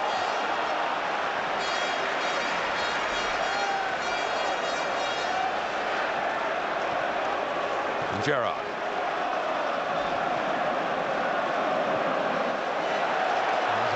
Talked about the surface. They say there was a lot of grass on it as well. Well, some of the grass is loose because it's sprinkled cuttings. In a way, to no disrespect to the ground staff here, but to try and mask some of the deficiencies. I'm told that this is the second surface that's been laid already this year, and of course it's not a club ground. It's perhaps the one area that lets this venue down. Everything else is absolutely 100% about it, and of course it's a very important area, the playing surface for an FA Cup final. It's about when the ball's in the air, as Crouch likes it. In goes Sissoko. Peter Crouch again. Yeah, well, they'll know that Crouch will win his fair share of them. But that's not the danger. The danger is defending the second ball. Crouch isn't going to score from anything like that. But what he will do is he'll win most of them. And West Ham will know it's the second ball that's the most important when it arrives at Crouch at this sort of level. Win that one there, as Anton Ferdinand did. That's the important ball for West Ham. Peter Crouch is one of 5 Liverpool players playing at the Millennium Stadium for the first time. They've been here a lot as a club. In fact, I saw a sign from one of the fans, we're back at Anfield South, they call it. In terms of the stadium, bearing in mind that West Ham have finished each of the last 2 seasons playing here in playoff games, it's not quite so cut and dried as you might have thought. Marlon Harewood have got the winner in the semi-final. Absolutely smashed it in to smash the hopes of Middlesbrough.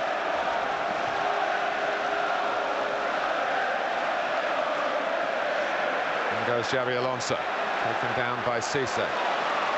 Gerrard to cross on the run, and Scaloni got it away. A lot of people slipping when they have to change direction quickly. Etherington not having to change direction. He was going in a straight line, looking for an angled ball. Couldn't quite get through to Ashton.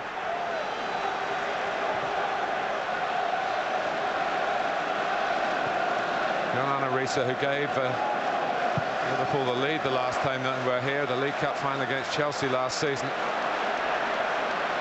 which was the last time that Liverpool scored first and lost. They do tend to nail it down. They get the opening goal, and if you look at FA Cup finals, Andy, score first, you win it usually. Yeah, that is usually the case. You do feel for West Ham, that is a massive, massive part of the game, getting the first goal today.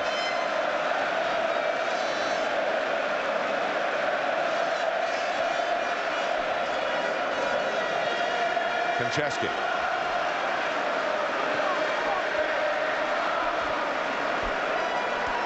Carl Fletcher, Welsh international, played here for his country, but getting the chance through the unfortunate incident between a player from each of these 2 clubs when the teams met in the Premiership at Upton Park last month. Luis Garcia and Hayden Mullins had a scrap. Well, both sent off. Yeah. That's one way to describe it. Had a tap. Yeah. But it was a costly incident, whatever, for the 2 players. I've seen Hayden Mullins here, who travelled with the West Ham party. I haven't seen Garcia. Rafa Benitez tends to just bring the minimum number, the 16 players in the squad. And both have contributed. Luis Garcia, the winner in the semi-final, as it turned out, against Chelsea. Hayden Mullins scored the first goal of West Ham's run up at Norwich City. It's not been an easy run for either club. They've each had to account for 4 Premiership opponents. No, they've earned it. They've earned the right to be here. Cut out by Carragher. Forward by Riise. Crouch and Riise rather attracted to the same ball. Gerrard, even he, hurrying his work, as if there's a little bit of tension in the air.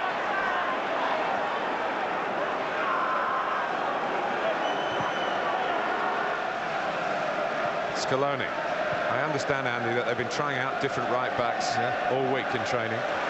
There were 3 candidates. That would fill you full of confidence there. Scaloni was the last one, and he's the one who's got the job, so... I won't feel so bad then. No. Why would you ever feel bad about playing an FA Cup final?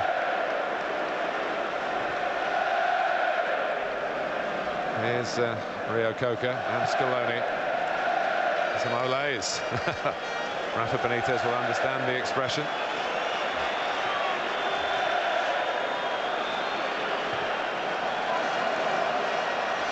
Riise. Scaloni trying to make a problem for Kuehl, but he only made a problem for himself by pushing Harry Kuehl to the ground. It's a daft free kick. Kuehl's not going anywhere. Just contest it properly. Keep them under a bit of pressure.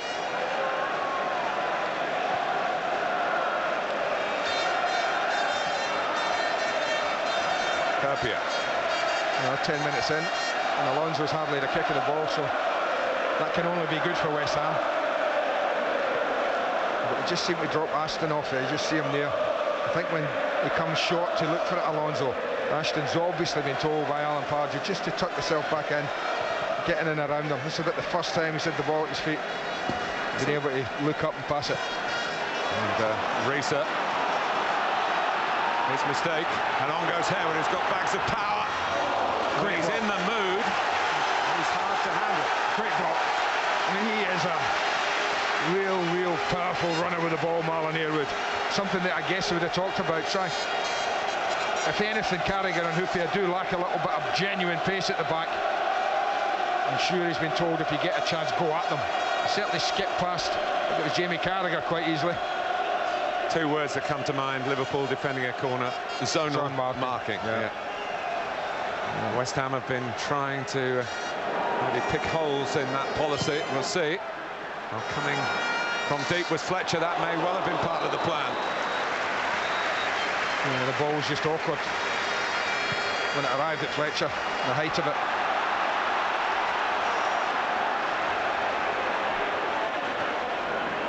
Javi Alonso, such an astute user of the ball.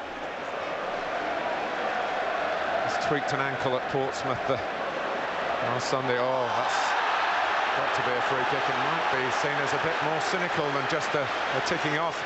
Steven Gerrard was goal side of Carl Fletcher, which is bad news from West Ham's point of view. Yeah, I think that's the big thing. He gets in front of Fletcher, and I'm not so sure he makes any tackle, Carl Fletcher. I think it is a coming together more than anything, and I think that's why Alan Wiley's just having a word. You can obviously understand why Gerrard was furious. He was in front, felt he was through for a strike. But one of them will get a strike now. That's a certainty. And they really are spoilt for choice. Liverpool, that is. You've got the hammer of Riise, Gerrard, the craft of Alonso. Three very, very good set play takers.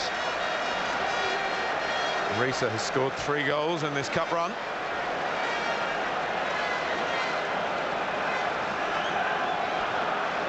Sissoko on the end of the wall.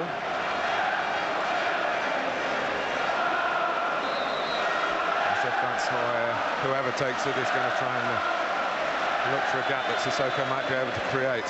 It is teed up for Riise. West Ham's wall just started to split a little bit, but someone got in the way. Yeah, that was the one thing that would have alarmed me. He's upset. Steven Gerrard's getting away another soft free kick, and then under pressure. Certainly the power was there. But the wall did start to fragment a bit. You look at this, and they just take Benayoun out of it. And I think it was Anton Ferdinand that got himself in the way. Otherwise, his lot would have had to work for the first time. Just one little thing for Liverpool at the back, Andy. Have they changed Hupia and Carragher around? Exactly that. Have West Ham won a little battle here by moving Ashton, who's perhaps the better in the air? Is he Hupia's man to the left? I mean, I've always watched him, and there's always been Hupia's been the left of the centre and Carragher the right. So for some reason, whatever it would be, they've decided they would switch them today.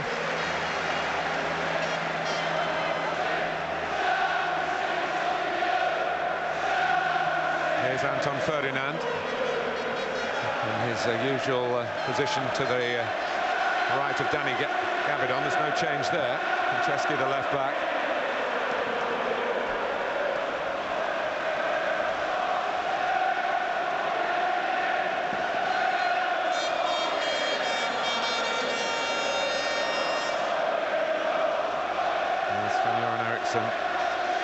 With Sir Trevor looking in front of him. Sir Trevor has plain Trevor, not the winner for West Ham 26 years ago at Wembley. A rare header, as he's regularly asked to point out.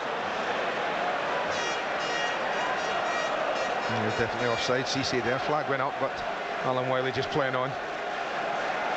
No question about that one.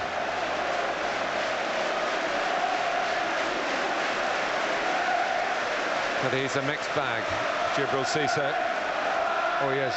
But he's a threat. That's what I always think about Cisse when I see him play. Might not please you, might frustrate you if you're his teammate. And he scored 18 goals this season. And how often has he been a regular? Not very often. Here's Harewood, who scored 16 for West Ham. Well, this is his weaker side, and you can see why. Just fed in here, lovely little ball laid in by Benayoun.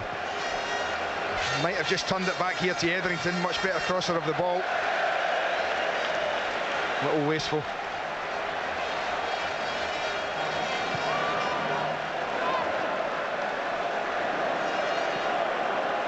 Liverpool have really roared to the final. 17 goals in their 5 earlier games. 10 years ago, they knocked in 19 on the road to Wembley and didn't score in the final. They were beaten by Manchester United. Here's Crouch.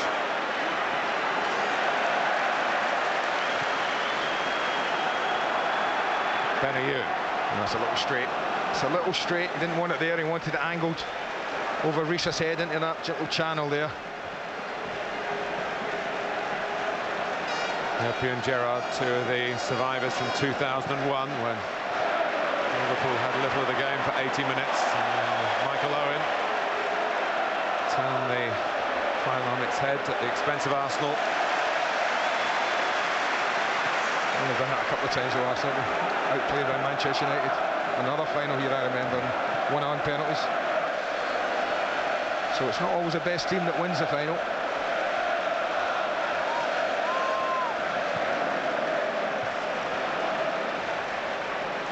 Here's Crouch. One of those being watched by Sven-Göran Eriksson. As well, Carragher.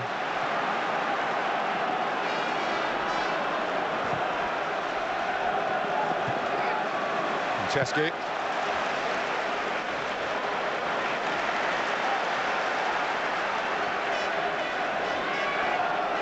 Incidentally, West Ham have never beaten Liverpool in the FA Cup. Haven't met in this competition since 1976, 30 years ago, when West Ham were the holders. Well, Liverpool, Rafa Benitez side have got a pretty good record, haven't they, against West Ham recently as well. It's the odd one. One white, one silver, one red. Maybe one way to keep several sponsors happy. Ashton. Must have caught that.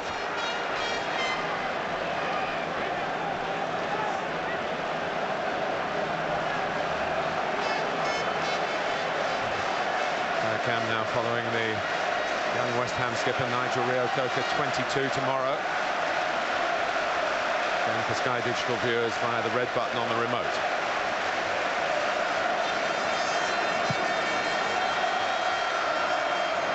Over Riise, over Crouch in the end. Ken showing, although the pitch is well grasped, there's a real bone underneath it. You just need to see how high the ball's sitting up when it bounces, isn't it?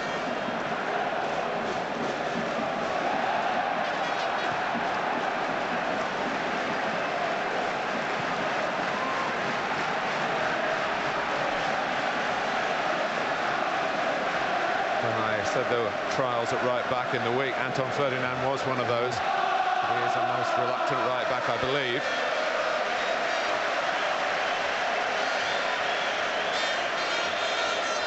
Here's the Liverpool right back, Stephen Finnan.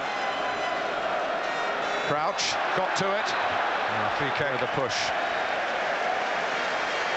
Sometimes works against him, you know, in that situation, and he's so tall. He always looks like he's fouling people at times when he's not. That ran under Ashton's foot and almost got Harewood away. Good covering by Carragher. I do think that's what they would love to do, West Ham, is to get Harewood in a situation against either Jamie Carragher or Sammy Hooper where he can get turned and going at them in a one-to-one situation or a ball down the side of them. Rafa Benitez was just out there trying to make a point to his players. Maybe not quite happy with the tempo. It's not an easy pitch on which to pass the ball, to weight the level of the pass. Benayoun really emphasising his ball to Ashton, who played a lovely pass to Scaloni, and Carragher. It's an own goal by Jamie Carragher. It's 1-0 to West Ham United. The underdogs are in front. Well, it's the best move of the match. We've waited 20 minutes for the first shot on target, and it comes from one of Liverpool's best players. Watch the weight of this ball from Ashton and the run from Scaloni. They marry up perfectly. You can see what he's trying to do. That corridor of uncertainty that we talk about. Try and fire it in there. But Reina doesn't take control. He should have been screaming that this was his. He didn't. Carragher felt, I've got to deal with it. He knows that Hare was behind him. He makes a real mess of it. It arrived at him awkwardly, I'll give him that. But Jamie will know that he maybe should have dealt with it better. And it's a dream start for West Ham. Here's Finnan. If you'd have said to West Ham, to get through the first 20 minutes unscathed, they would have taken that, I think. But here they are, just after that mark, celebrating the opening goal of the FA Cup final 2006.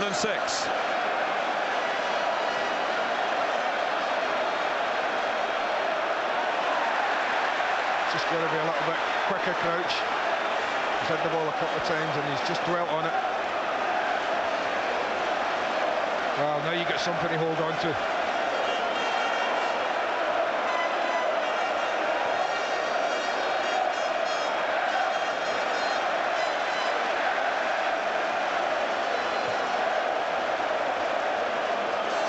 Alan Pardew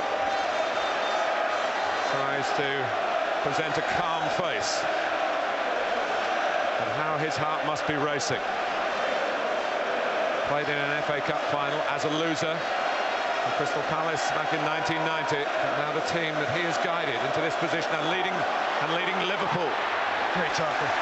How must he feel now? You know, about seconds before the goal, Mark, you were talking about the pitch, but I wonder if it played any part in the goal. I mean, with Alonso's pass, you know, he's played it wide and it was never really had the pace or did it, and the pitch just slowed it up quickly. And I don't know whether that was just a bad pass or the pitch contributed to that. It is a slow pitch, I'll give you that. Passing hasn't looked easy. Well, shades of Des Walker with that own goal in the 1991 final. Forest against Tottenham. Got to be a handball. Hasn't been given. Lanes was seen it. Yeah, he has. Kerry Richards. He's the one who was called in today. I thought it was handball right away. I thought the right arm goes up and just helps it on there. Now, how Alan Wiley doesn't see that is beyond me. He's looking straight at him.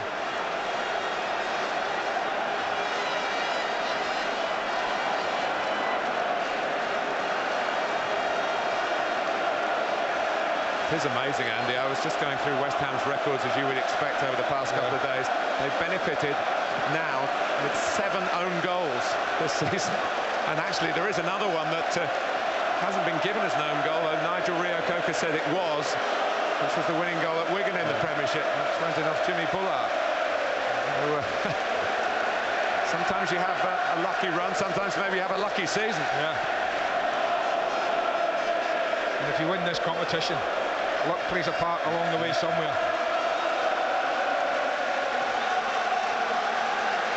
Pepe Reina beaten by Jamie Carragher. Just past the halfway mark in the first half. And Liverpool have to do now what they did to Arsenal, if they can, come from behind here in the Millennium Stadium. But there's no Michael Owen out there.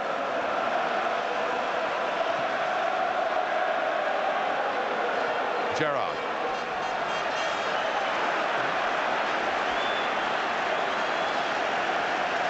Abidon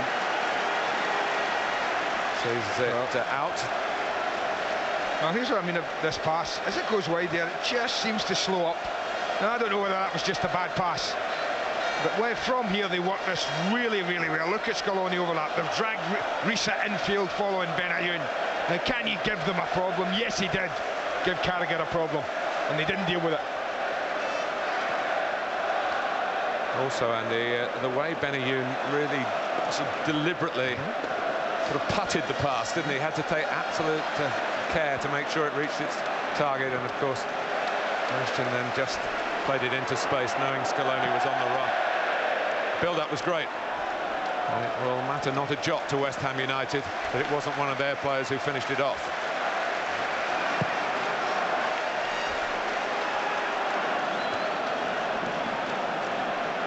Here's Reo-Coker.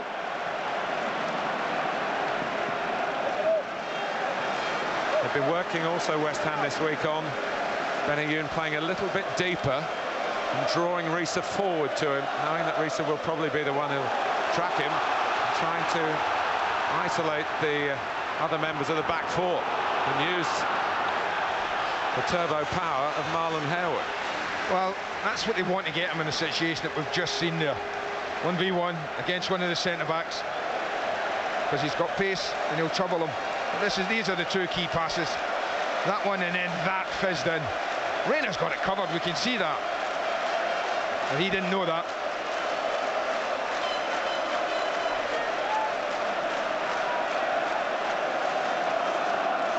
Herpia.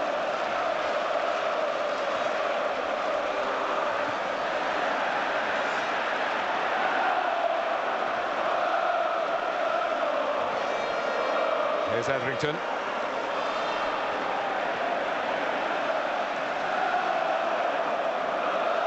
Danny Gavidon is a very, very cool customer on a football pitch.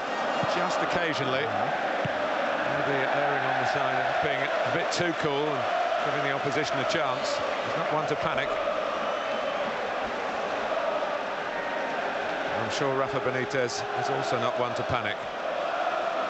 The manager from Spain is one down to the manager from Surrey, who produced about as many cup final managers as Spain have over the years. And here's Etherington. Got his shot away. Oh, it's fumbled. And it's Ashton. And it's 2-0. Can you believe this? To West Ham United. Well, this is extraordinary. The full match to Ashton. He wins a really crucial header from the cross. They've got sucked in again, Finnan. Got sucked in out to Ashton from this ball here. And he just helps it on to Etherington. But he doesn't hang about from there, as good players do. And if you want a goal, you get on your bike. He does just that. What's the word I use? He gambled. That something might happen. This is a dolly. This is easy. You just grab this if you're a goalkeeper. But this is an FA Cup final. And things don't always happen the way they should. Two extraordinary goals Liverpool have conceded. Extraordinary. And the two players who were fitness doubts very much central to West Ham then. Matthew Etherington, who got his shot in, and Dean Ashton, who obeyed that absolute principle of strikers. Follow in, look for the rebounds. It might not happen 99 times out of 100, but this is the day it has happened, the biggest day. And Liverpool are 2 down. Oh, this is extraordinary stuff. Well, is he getting a case of deja vu? I'm thinking Istanbul. No, could it? You tell me. Istanbul revisited. They're going to need something similar now. I'm telling you.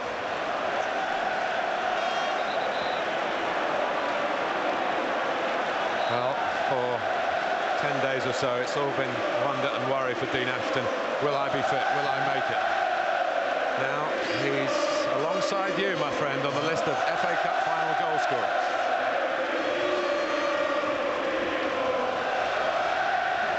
See, that's what he's done well as well. They've definitely talked about this and worked this out, that Alonso cannot be allowed to get it, and Ashton's done his bit in that respect. What we said about West Ham all season, the breath of fresh air, they came up without inhibitions. They've looked their challenges in the eye. They've adopted positive thinking, positive football. And here they are. Only downside for them that we're 29 minutes and not 89 minutes. Yeah, from him. Cool.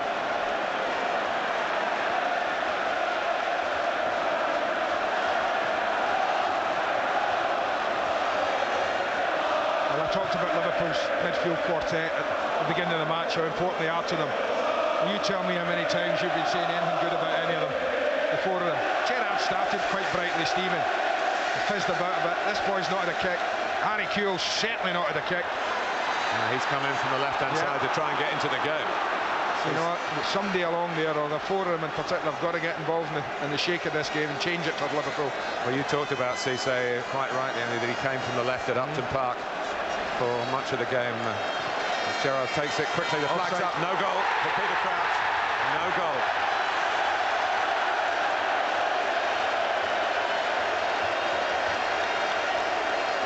close. I wonder. I don't think he's off. Just as he plays it. It's a lovely finish.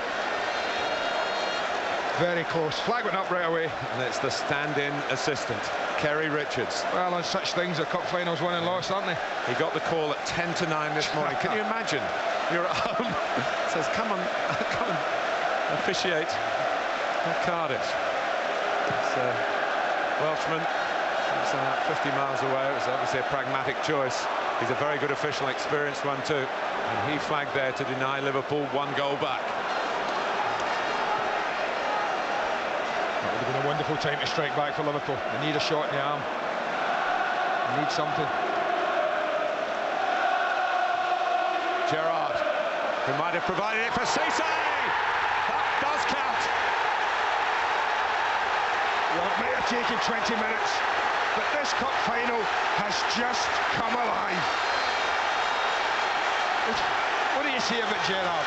Not played that well, not been involved, and then suddenly he's produced 2 brilliant balls. One wasn't given, this one was. And it's a super ball, can't allow him to get his head up. It's a great run from Cisse, and that finish is not easy. He's almost slipping, he's almost losing his balance, but he manages to get enough control of the ball, and he strikes it beautifully. That is a real top draw finish.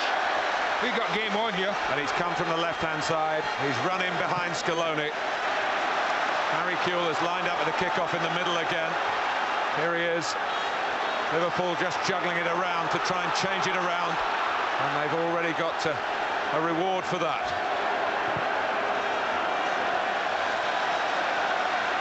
Has been said, Andy, this week, it's about time we had an FA Cup final classic.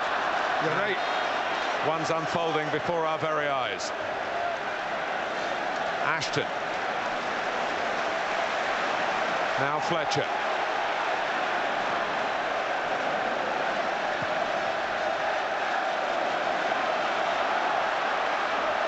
Now they all want it. Well, there he's in again, you know. Cisse. Now this is what I talked about. Cisse did play so well. Upton Park from that side. Benitez 2-0 down has decided I'll change it. Put him out there.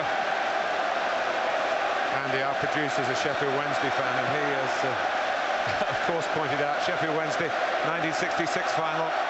They were 2-0 up, right, and they lost to Everton. Everton, I remember. But we are moving a little too swiftly towards that West Ham still lead.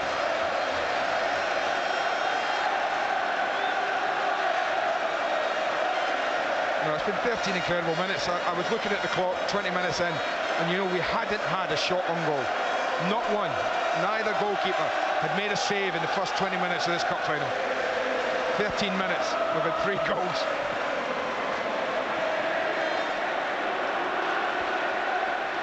Sissoko. Rio Coco is a very cool young man, trying to calm things down. The team he leads.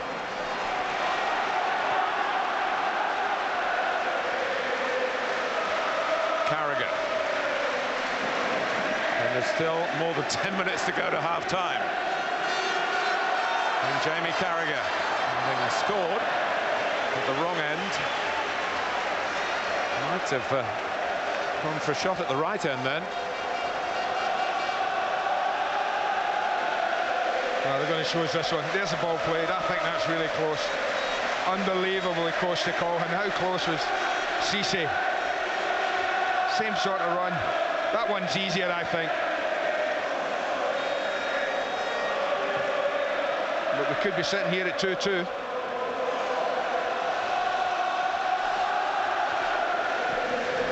Well, we're into playoff territory. Wickham against Cheltenham at 6, Sky Sports 2. And Brentford Swansea, second leg. 1-1 the first leg. Tomorrow at noon. Sky Sports 2.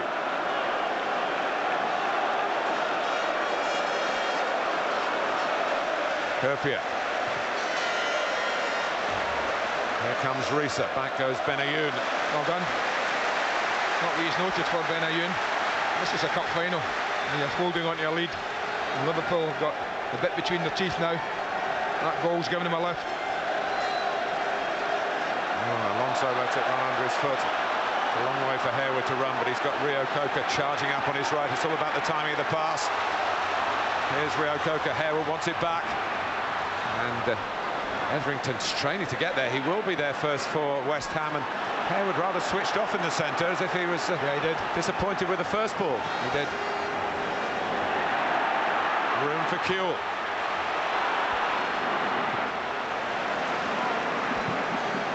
And Scaloni to use the conditions to slide in and make the challenge. He's caught Cisse, but Liverpool kept the ball for long enough for Alan Wiley not to be able to call it back. Probably was a foul by the Argentine right back. Etherington. Ashton. Going round Riise, going for goal! Really good effort. Well, the two front men have threatened. Every time they've run it at Liverpool's back four, they've looked like they might do something. It's really, really not good defending from Arne Riise. He's beaten too easily. That was a fabulous effort. It's only the second time since 1993 that both teams have scored in an FA Cup final. Well, I didn't think there was many attempts. I bet there's 2-1 on target. There you go. Because that's the only ones we've seen him. Peter Crouch will tell you it should be 2-2. Yeah, yeah. Not unlucky. Headed on by Ashton. Finnan. You just feel West Ham have to get to half-time like this, or better. For Liverpool to get an equaliser before then, you just wonder how they would go and how they would have to pick themselves up again. Well, they're in dreamland now. It's more frownland.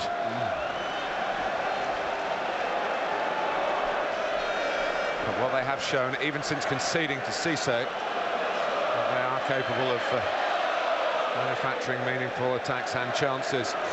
But Crouch has got the better of Konchesky. Well read by Gabidon.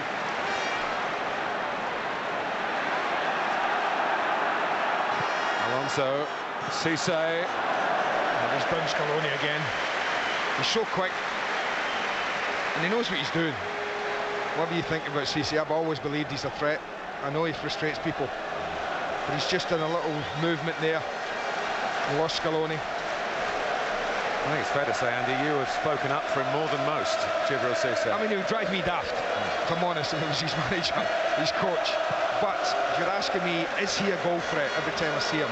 Yes. And what do people hate more than anything? The kind of pace that he's got. Gerrard. Wrong decision from the Liverpool skipper that time. Just picking up the FA Cup for him would complete a wonderful week. He's become a father for the second time.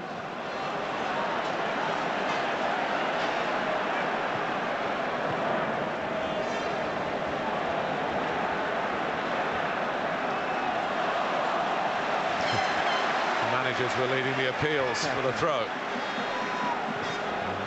And Rafa got the nod. Finnan. One for Crouch to go for. Ferdinand got in front, but at the cost of the corner. Well, I could take a quick one here if Kuehl's got his wits about him. They've really gone to sleep. Gerrard was on the same wavelength. Shaka Hislop just parries it away and did it pretty well in the end. He was rather exposed. With multi-ball around the ground as it is, you cannot turn away from anything. You shut off like that, you get punished. Headed on by Sissoko. Crouch wasn't appealing, to be fair to him. One or two shouts from the other end of the ground where Liverpool fans are congregated.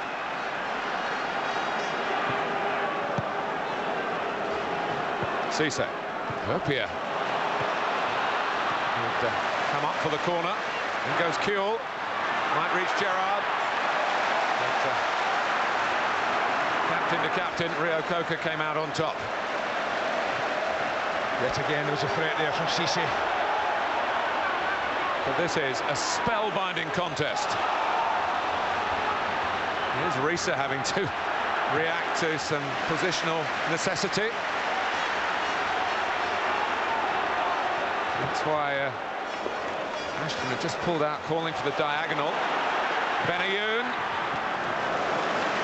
A bit weak, a shot in the end. Again, it was good play. Stretched Liverpool.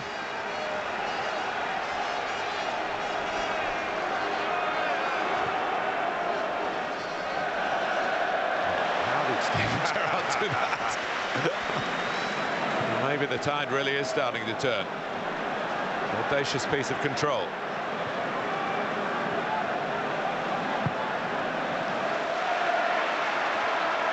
Finnan.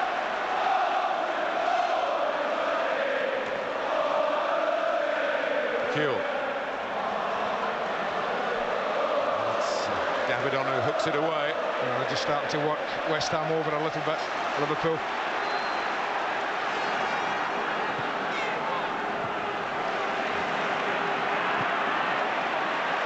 Rio Coker trying to stem the flow. Scaloni's on the move, outside him.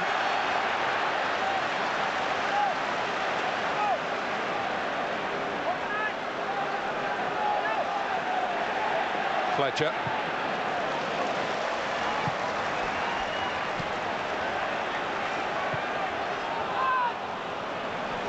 Harewood. Still in front of Jamie Carragher, which isn't an easy thing to do. No, he made something out of nothing there. And the ball was the right one. Just fed in there, but he just didn't read the first one.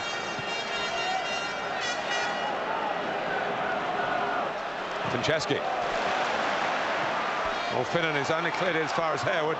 A little bit of Shane Warne spin on it, the deliverer of the match ball today, at least one of the match balls, as you say, Andy, the multi-ball procedure here.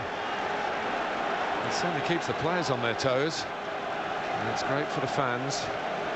It's non-stop action, and it certainly has been that, as Alan Pardew prepares a point or two to be made in the south dressing room at half-time.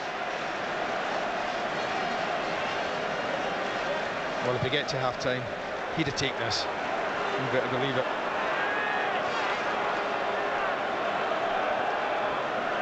A couple of minutes to see out, though.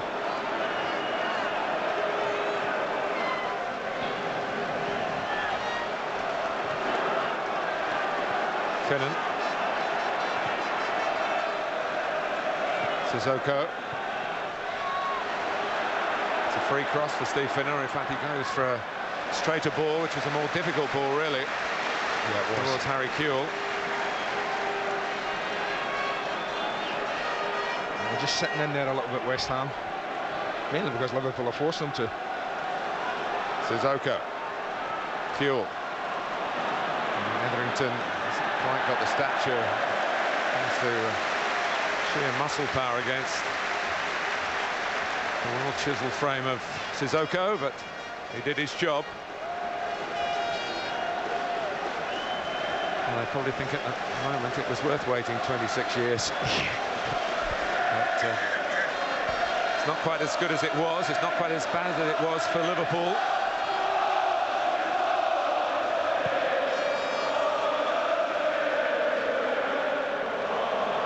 Ashton.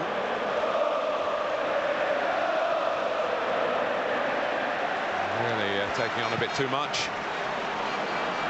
And you can see that with him now with that shift. That ball was just arrowed to him as soon as he got it. So you say, well, he roared past Scaloni despite the late challenge and hammered the shot at the Hammers goalkeeper. Shanka Hislop.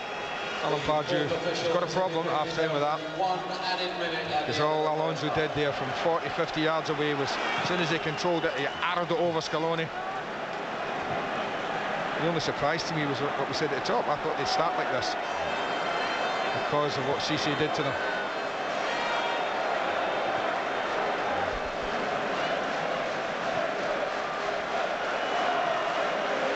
Franceschi. Benayoun's come over for this side for the moment. Now, does that mean 5 in midfield, Andy, do you think? Harewood to the right? Maybe that's what we've done. I know Alan Pardew did this in a game. I'm trying to think which one it was. And I did. He was concerned about things happening. And he shifted Harewood to the right-hand side where he is now. And moved Benayoun to the left and Etherington in one. Right. Allow them to build a stronger bridgehead in the midfield department. Yeah, but you take one of your main strikers out the frame then, don't you? Jamie Carragher's own goal really lit the spark here, and how Dean Ashton was in to pounce on an error from Pepe Reina, but Djibril Cissé hit back, and Peter Crouch has had a goal disallowed. And at half-time, those who never walk alone won. Bubbles 2.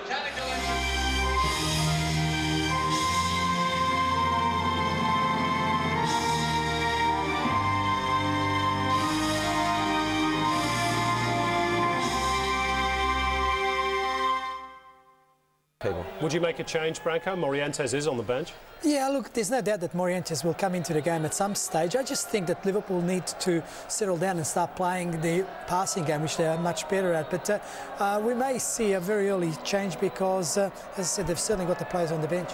Tommy, from West Ham's point of view, they've got the advantage. You were mentioning that you thought at some stage he'll bring on Teddy Sheringham just to settle them down a bit. I think he will.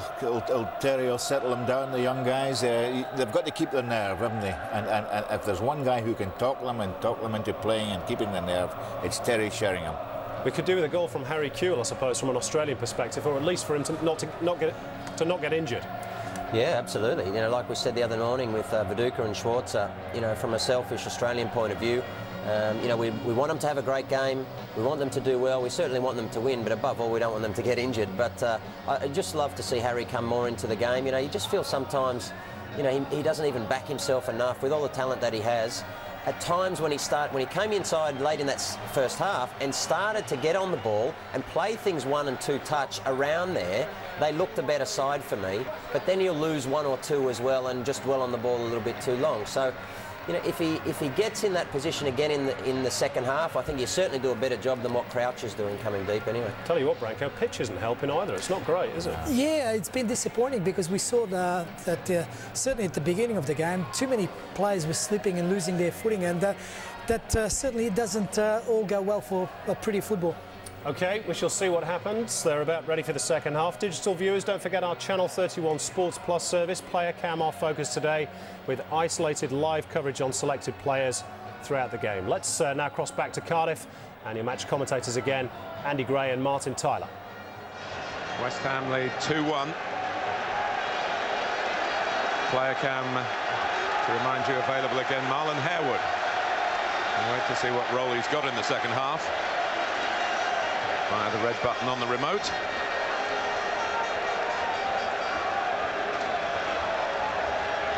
I'm just looking at Alan Wiley. He's already gone on to Scaloni, and he's had a chat with him saying no more. And I think that was probably, remember the incident with Cissé just on half-time when he played play on?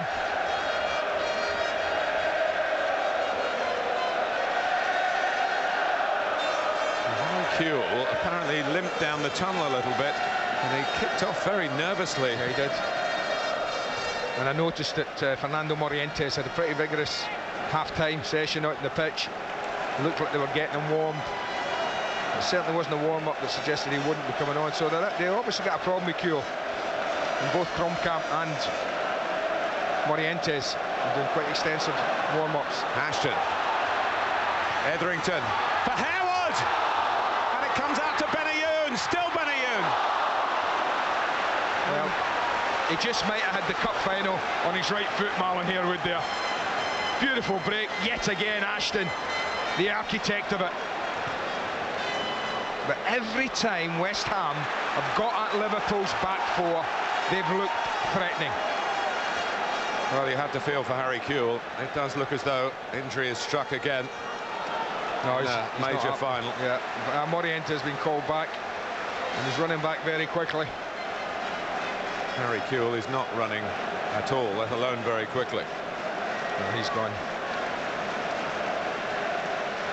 Here's Sissoko, caught by Ashton, fouled by Ashton.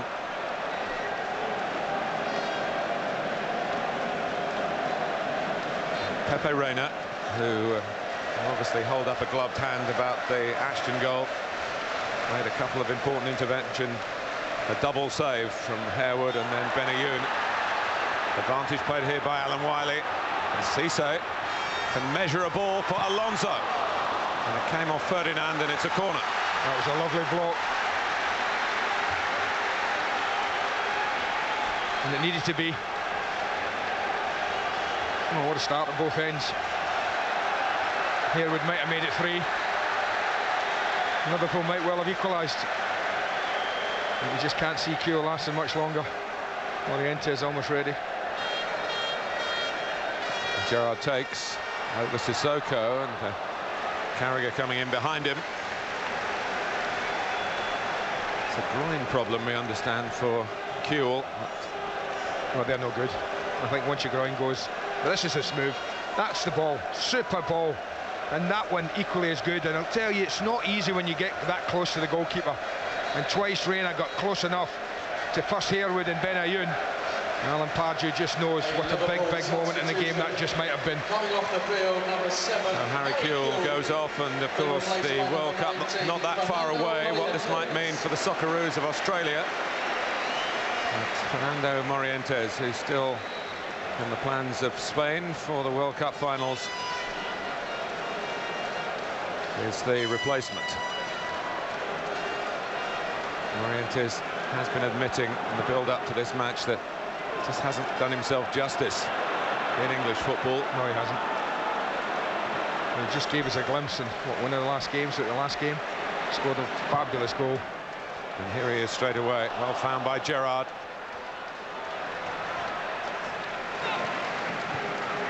Kept in by Finnan. Morientes. Still not quite got his bearings. Here's Riise. There's less excuse for not having his bearings, but he was challenged as he tried to add to his goals in this FA Cup run.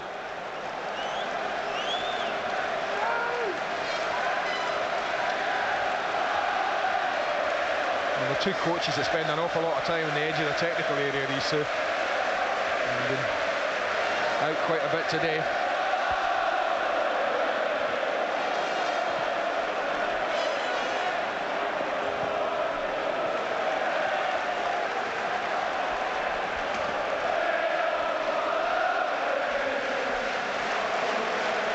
Riise's throw.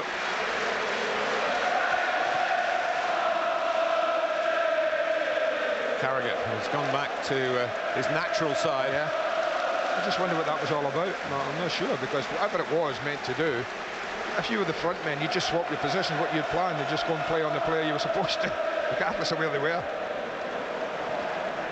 Well, it's all ifs and buts, but would there have been the own goal if Sami Hyypiä had been there on the cross?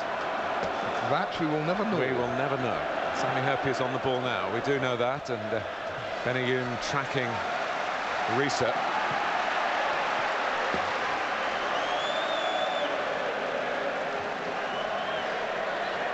The Norwegian has got a decent throw, but he opts for a safe and sensible one, knowing he could probably get the ball back from Hyypiä and cross it. By Ferdinand, not under any real challenge from Crouch that time. Steven Gerrard in a hurry. 5 minutes already gone in the second half.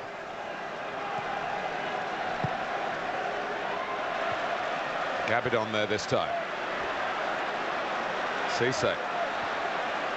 Sissoko. Alonso losing Rio Coca. To turn back, he fired the pass in to Crouch, who's been adjudged offside. What happened after that was spectacular from Gerrard, but irrelevant. The flag went up against Crouch, yeah. It must have been close again. He fizzes this into good line that from West Ham. Decision was the right one, but it was close again. You just feel there might be a bit of this second half. Mark my words, West Ham will get nervy pretty early in this game if they can hold 2-1.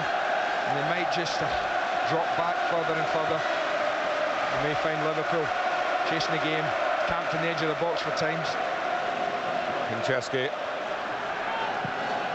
Now Fletcher. Etherington.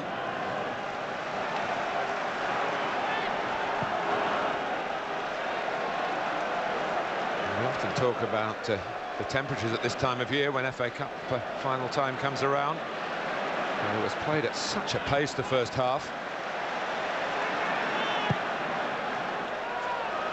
Yoon trying to make a run across the line of Liverpool defenders.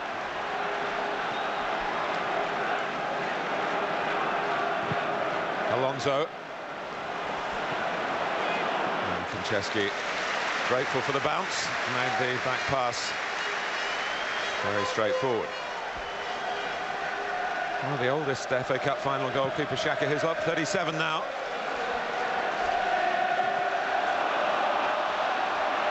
Harewood trying to power away through.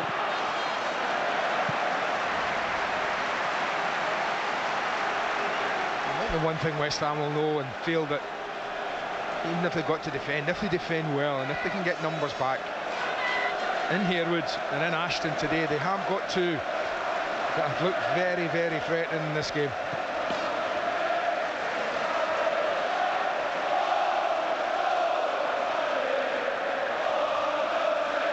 Alonso.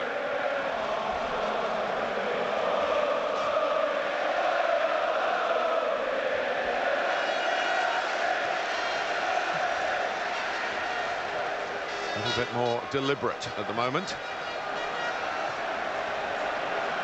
Which is the way the first half started in truth, and then suddenly a goal revved everything up.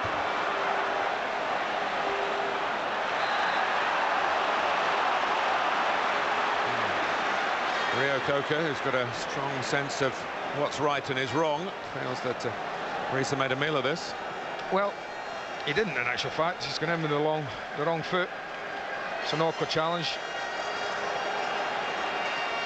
Gerrard.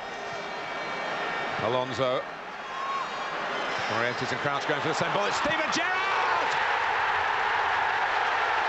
He's flashed in the equaliser, and Liverpool have bounced back from 2-0 down to 2-2. And he has his goal. He has his very special memory. He's completed the set in major cup finals, but it's second ball. We talked about it first half. It's not that one West Ham have to concern themselves with. It's the one that follows that. And when he lays that ball off, much like Ashton, he isn't tracked Steven Gerrard. They get attracted to the ball, West Ham players, and you cannot give this player with this quality that type of opportunity, because he will bury it, and bury it he does. Well, maybe Istanbul revisited after all. Well, Gerrard, who has scored in the UEFA Cup final, the League Cup final, the Champions League final, and here, in truly spectacular style, the FA Cup final.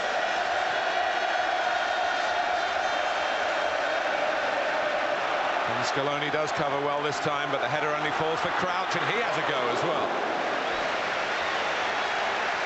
Well, not as effective with his left foot as he was with the head earlier. A little knockback's his trademark here. Back post. He can't score, so he knocks it back.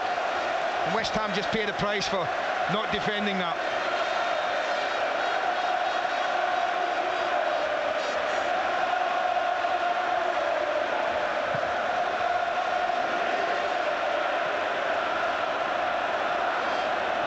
Cleared by Carragher, who must be feeling a great deal better now. Oh, yes. And Alan Pardew will look back on that opening couple of minutes of that chance where his team fashioned a beautiful opportunity. Marlon Harewood didn't take it, would have put his side 3-1 up and maybe out of sight.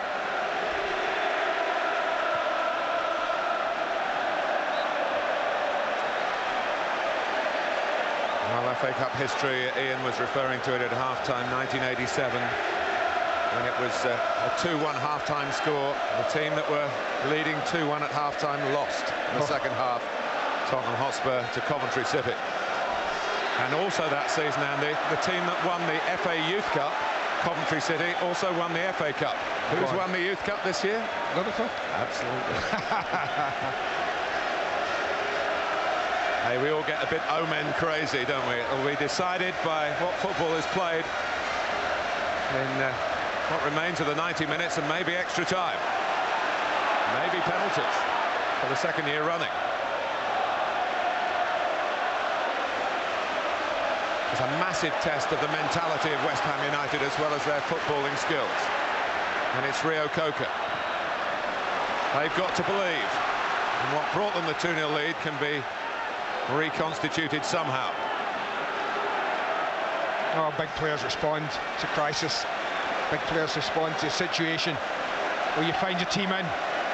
Steven Gerrard's been the man who's responded better than anyone. Magnificent ball for the opening goal, Riise. And he follows that up with not only the pass but the join up for his own goal. Riise. Couldn't have played a more captain's part in the game than he has so far.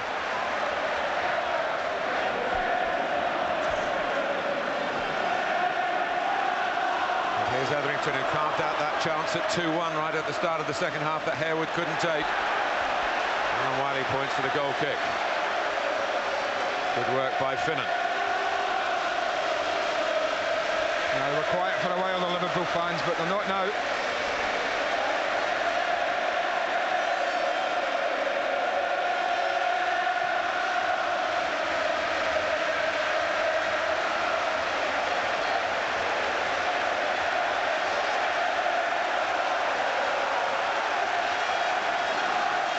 Well, that's not a surprise.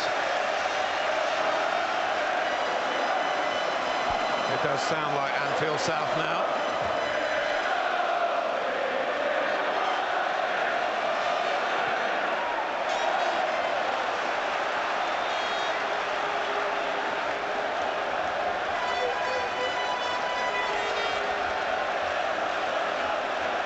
Captain fantastic. Riise.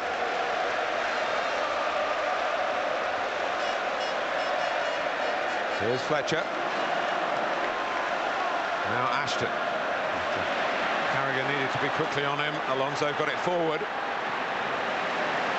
Gerrard. Morientes.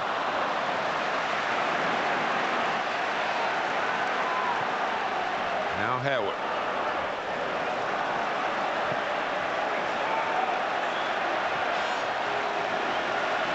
Konchesky.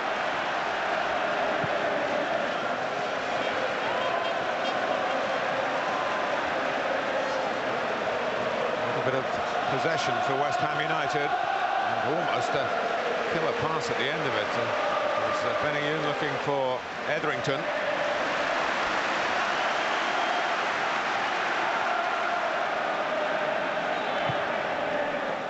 Ashton has been so easy to find, so good as his movement been. And, just finding it a little hard now, and having not been able to train for the best part of 2 weeks, and he's cautioned for his reaction, having lost the ball, and the free kick he subsequently gave away. Well, that's been quite an easy game for Alan Wiley, really, to referee. Players have got on with it, tried to play it in the right way.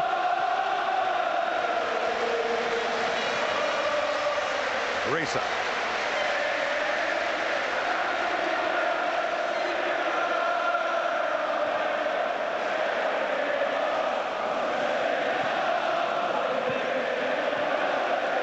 Here's Carragher.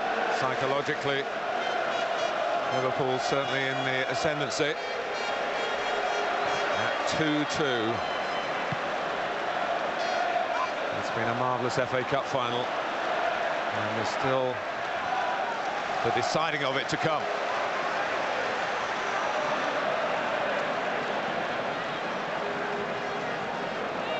Etherington. And Fletcher. Had very little football this season because of the form of Hayden Mullins in tandem with Nigel Rio-Coker in the West Ham engine room. Benayoun. Ashton. Corner for West Ham. Good football. Worked it forward well. certainly seems to have recovered from losing the 2-goal lead. Well, again, it's what they've remembered from the week, really, knowing the style of defending that Rafa Benitez chooses to employ. We've got 4 tall players lined up on the edge of the goal area. And again, it's the movement from Ferdinand trying to get in front at the near post. Now come Liverpool. Oh, he's played him a bad ball. Oh, what a chance. Made the tackle, but really shouldn't have been given an opportunity to. Riise.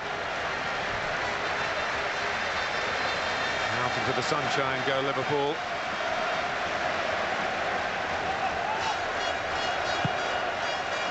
Gerrard and Ferdinand had both the flight of the ball and the presence of Crouch to deal with. And this control by Carragher.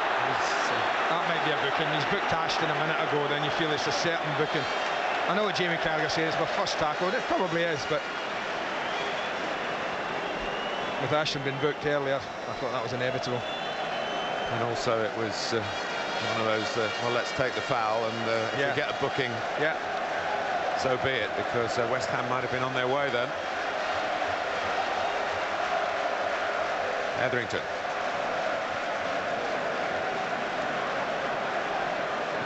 Fletcher. Benny, who's very much the Alan Devonshire of this team in looks and in style of play, if you remember the West Ham Cup winners of 1980. Konchesky. Oh, it's a goal! For Paul Konchesky, the West Ham fanatic, who this year has become a West Ham player and now a West Ham goal scorer. Alan Pardew can hardly believe his luck. But it's Liverpool 2, West Ham United 3. Well, they've scored 3 incredible goals, haven't they? 3 goals that you're never likely to see in a cup final again. An own goal, a howler by the goalkeeper. And make no mistake about it, that's a cross. He's wrapping his foot round this, and he's trying to bend it over the back post towards the 2 strikers coming in on it. And that's a cross, end of story. What did we say about luck playing a part in the cup final? Goodness me, West Ham have had this year. You can't believe that. Yes, you can. There is a sense of destiny, of course, within the West Ham ranks. They've lost this year. There are only 2 previous winning managers in the FA Cup, Ron Greenwood and John Lyall. Today they've lost a 2-0 lead, and then suddenly, with one swing of Paul Konchesky's left boot, they're in front again. Now, for 10 minutes, whatever you do, defend it properly. Deflection on the cross, dealt with by Ferdinand.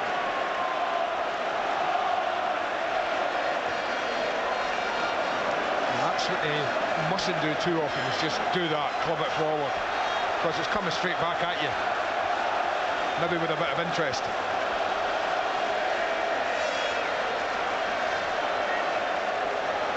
Carragher.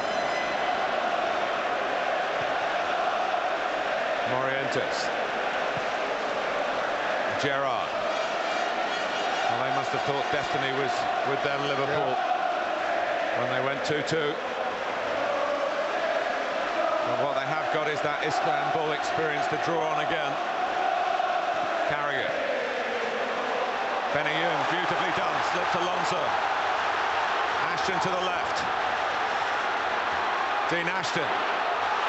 Matthew Etherington. Do you know what, when he looked at Etherington, he thought Benayoun was going to make the run, and he checked.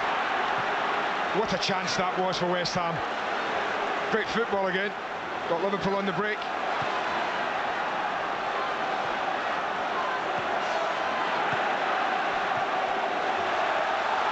And Harewood onside. Oh, there was another cutback on. There was. Had Ashton, had Benayoun, and didn't make the most of it. Are they going to pay?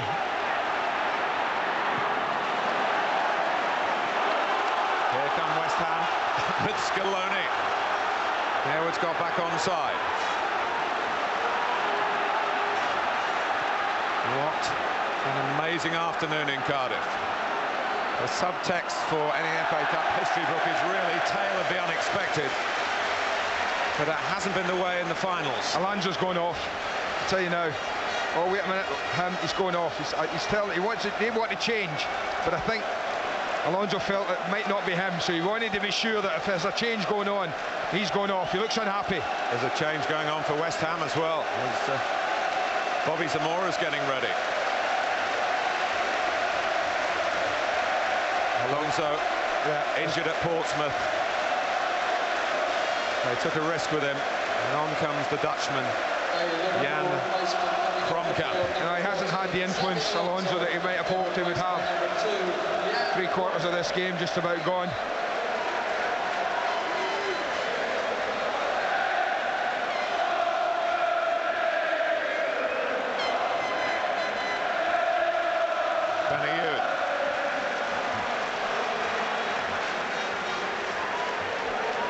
Here's Morientes.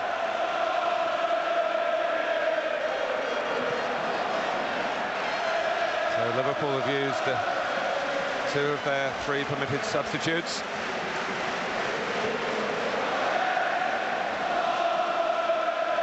Gerrard.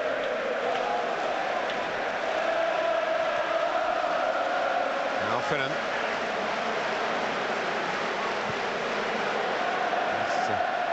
To where Morientes had a decent chance of winning it, but he was well matched by Ferdinand.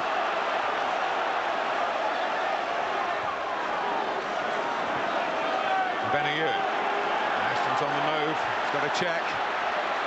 And Benayoun decides to go again after his own ball. Yeah, when the ball didn't go to Ashton right away, he was always running offside. And that's what Liverpool have just got to be careful. Yes, they need the goal. Time is running out. But they have to be careful at the back that they don't overstretch themselves and get caught.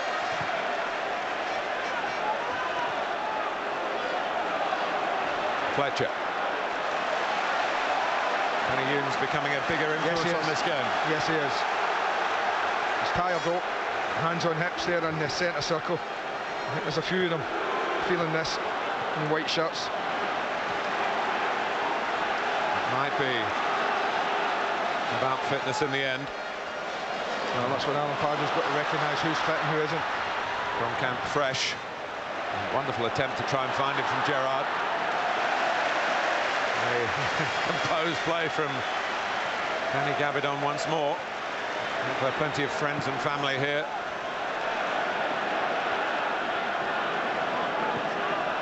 Well, they make me tired, but I can tell you, 3-2 up.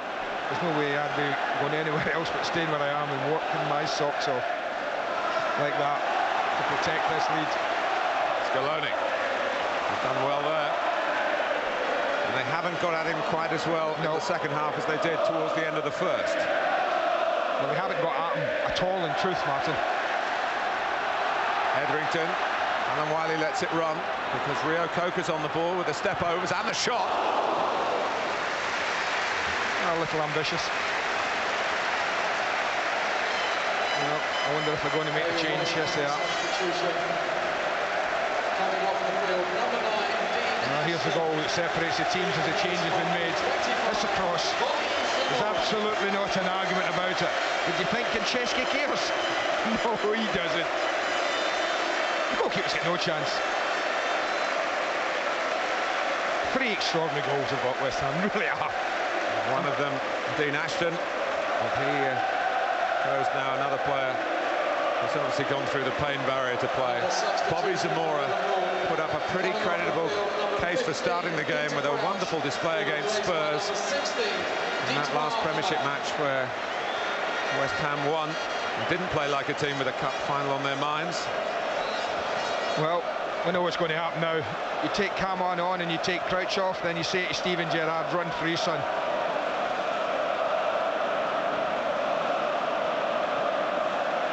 Of course, played a massive part in Liverpool turning around the Champions League final. There's another one who's not always in the forefront of Rafa Benitez's thinking, but still seems to be a very capable character shaping the destiny of football matches at this level. And here's Gerrard. Morientes, it ran for him. Bit on with a block clearance that falls to Konchesky. Well, I wonder if Alan Pardew's just decided as well. Trying to bring that down in his chest there, made a mess of it. That was typical of him as a player, actually. Some things never change. But they've gone to what they do, Martin, with Benayoun. They've tucked him in field. They're sitting here with you play on this right-hand side. You can see him just fronting up Arne Riise now, and Zamora will play up top on his own. Now they cannot allow Gerrard to run free. Somebody has to lock onto him when they get the ball in this position.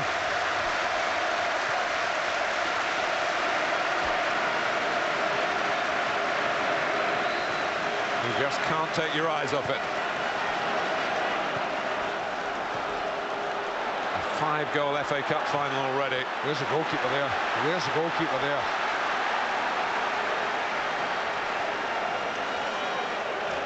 Well, if it's going to be the last one at Millennium, the players are doing it proud. Is it going to be the last one at the Millennium? Is Gerrard? You don't have to answer that. No, I know. Hopia. Doesn't matter at the moment, because it's a great one at the Millennium.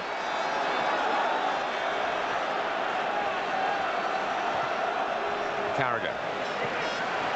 Gerrard's back on the right-hand side. In tandem again with Steve Finnan. It's a little cameo of what Rio Coca's game is all about. Hopia made a legal challenge, it seems, from behind on Zamora. Oh, it's just skimmed away off Ferdinand's head with Cisse coming in behind him. I thought that might have been a foul on Zamora. And Alan Wiley makes the decisions. Well, Crouch is gone, so they'll feel that they should cope a little better, but Morientes has got a great spring, he needs it. Ferdinand. Harewood. Throw his weight around in the best sense. Well, he knows he's got a job to do here. He's done his bit in the help in getting the 3 goals. He's now got a bit to do defensively. Gerrard. For the good of the team.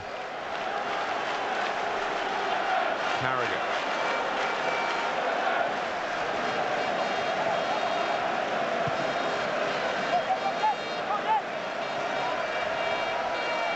Here's Kromkamp. To try and get it back. Etherington. Coming towards the final 15 minutes again with that proviso. That extra time isn't required. Well, he's animated now. They'll be playing every pass.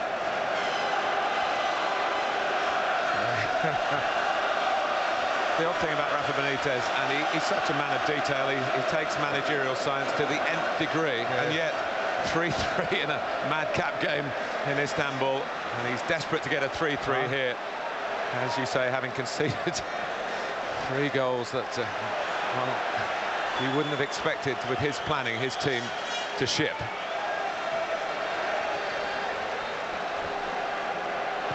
Gerrard decides to go short and get it back from Harman.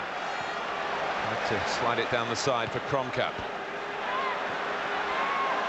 Paul Konchesky. The FA Cup has thrown some extraordinary scorers up in the finals down the years. Unlikely match winners. At the moment, he's cast in that role. No, he could never have woken up this morning. Konchesky thought he might potentially score the winning goal in the cup final. No way. He might have dreamt winning it. Riise.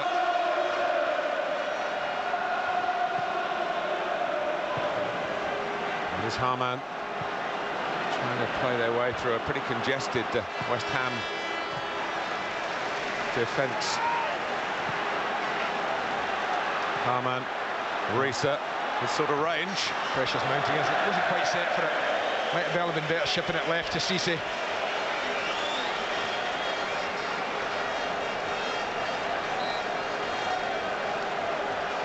Peter Grant is Alan Pardew's right-hand man, and they've opted for experience here. Carl Fletcher has put in a pretty good shift, I must say. Yeah, he has. And the versatile Christian Daly. They're a young side by and large, West Ham United. But they're getting an extra dose of experience now with this change. Well, he knows what's required, Christian Daly. Just a few words from the manager passed on. Obviously, I think they must watch. Obviously, Rio Coker rightish, him leftish, and Benayoun right in the middle of a tight three in midfield. Ferdinand almost fell for Cisse. Sissoko's never scored, but on this sort of day, yeah, why not? It's a dangerous thing to say, isn't it? Carman in first time from Finnan. Gabidon where West Ham would have expected him to be. He's coming back at the hammers time and time again.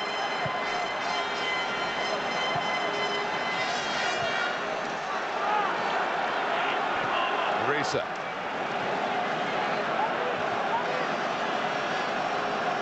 Carragher. Morientes up early. Partially away by Ferdinand. Riise trying to run Harewood. It's not an easy thing to do.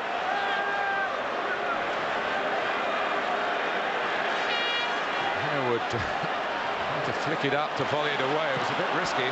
That's probably the right thing to do. Yeah. From Benayoun. I think I know what Harewood was trying to do. He was trying to get it off heighten it so he could overhead kick it down the line. Gerrard working across the line and set up another equaliser for Liverpool. Pegged it back to 2-2. Now they go looking for 3-3. Riise, Cisse should be the goalkeepers. Then Shaka Hislop. Not exactly roaring off his line. No. I mean, I don't know whether I'm right or wrong, but you know, when you know you're going to be chasing a game, and it's not for me to be too critical of someone like Rafael Benitez, but and you know that the team you're playing against are going to defend deep, and you might have to launch it in from a distance, or you might have to play plenty crosses or balls into the box. I'm a tad surprised that Crouch was taken off.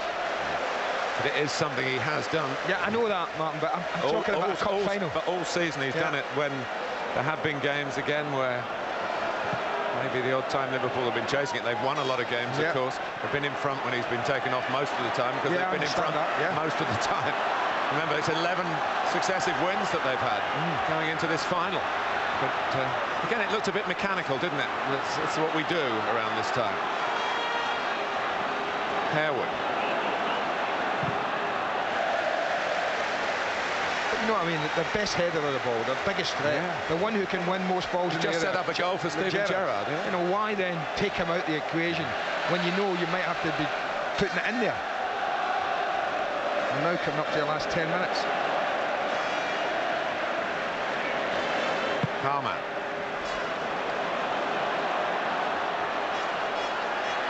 For 20 minutes, this game was quite ordinary fare. And it suddenly came alive. From then on, it's been extraordinary. And we ain't finished yet. 10 minutes of 90 to go. Daly. Zamora. Liverpool with tireder legs, if only because of the psychology. They've been behind for good portions of this game. Cisse. Morientes. Difficult header. She'll weak aside. Well out past the penalty spot or level with it. Not a great deal of pace on the ball. He's having one trying to exert it. Wasn't easy.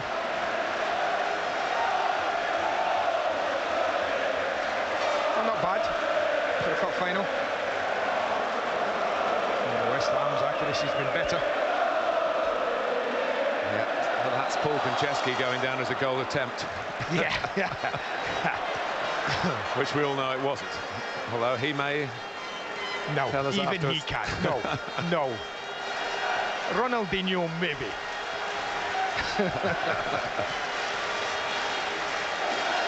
And even then we might doubt that.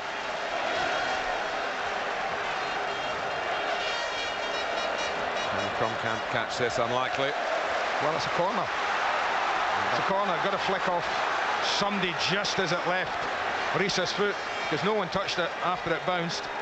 Alan Wiley must have seen it. And Liverpool need to do something with it. Again, Gerrard takes it. Morientes. Again, we know how good he is in the air. We know what a fine player he's been for Real Madrid and for Spain. Wonderful goal-scoring record. It hasn't quite happened at the big moment for Liverpool. That's a little cameo, isn't it, of what's happened. He gets there, but can't complete the header. Would you mind if I just broke off? You certainly can. I'm looking forward to that already as well. Sky Sports 1, Barcelona against Arsenal. The only place really we feel for you to watch it with us. Teddy Sheringham might be involved here by Alan Pardew. Well, it might only be 7 or 8 minutes Teddy gets, but it might be some of the most memorable 7 or 8 minutes he'll have ever had, should he complete this. No, it's probably 1 or 2 tired legs he's noticed, Alan Pardew. It's part and parcel of making decisions at this level. And these sort of games, is recognising when some of your players maybe have just struggling. Morientes. Harman, Morientes. Benayoun got a foot to it, and again, and he can lead West Ham out, and maybe lead West Ham to the promised land. They score again, it's surely all over. Oh, and Reina fell over and missed the ball. How can you breathe? You know, the only thing lacking was the ball hitting Reina on the head and dropping in the net.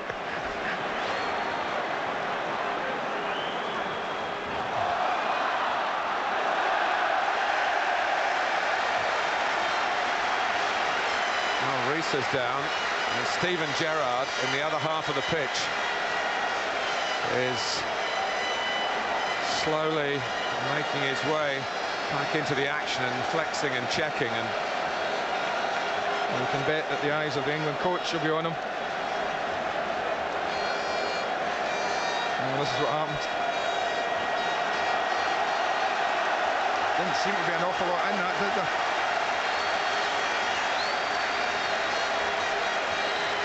.6 minutes to go. West Ham take the corner short, and then no, well, they think there was a substitution being made, Harewood, and that's why he didn't want to take the corner. And Alan Wiley said, "No, play at the whistle. I'm in charge here." And the substitution will be made at the Liverpool throw, I think, now, rather than the West Ham corner. Yeah, Eddington, yeah, he's done well. There was Top Jeff mentioned at the beginning of the match. Yeah. They'd be happy if he got to half-time. He's gone way beyond that. Well, actually, Jeff got that from his dad last night. Dad's always worried, doesn't they? Yeah, they worry about their lads. Well, Matthew Eddington's had a terrific 84 minutes. And here comes Teddy Sheringham, who now makes himself the 3rd oldest player to participate in an FA Cup final. 40 years and 41 days. Yeah. And the last time he came on in an FA Cup final, I think he scored 95 seconds later, something like that, for Manchester United. In 1999, their treble year. And a few days later, he scored in the Champions League final itself. He's been around on the big days and the big evenings, Mr. Sheringham.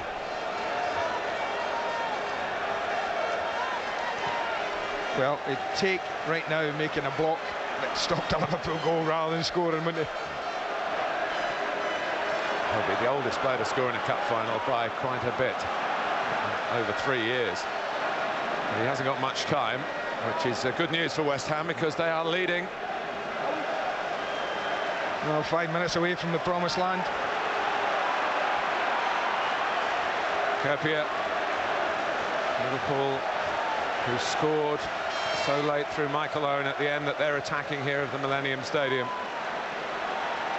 5 years to go to turn a seeming FA Cup final defeat into a remarkable victory. Gerrard able to fire that in. Maybe don't just stoop to make his header. Ran up the arm of Sheringham, I think. Yeah, I think you're right. There wasn't a lot of intent there, mind you. That's what you don't want to be, this sort of range. It's just been such an extraordinary cup final goal-wise. Liverpool have scored 2 classics, 2 beauties, unbelievably good goals, and yet the extraordinary ones conceded means they still need another.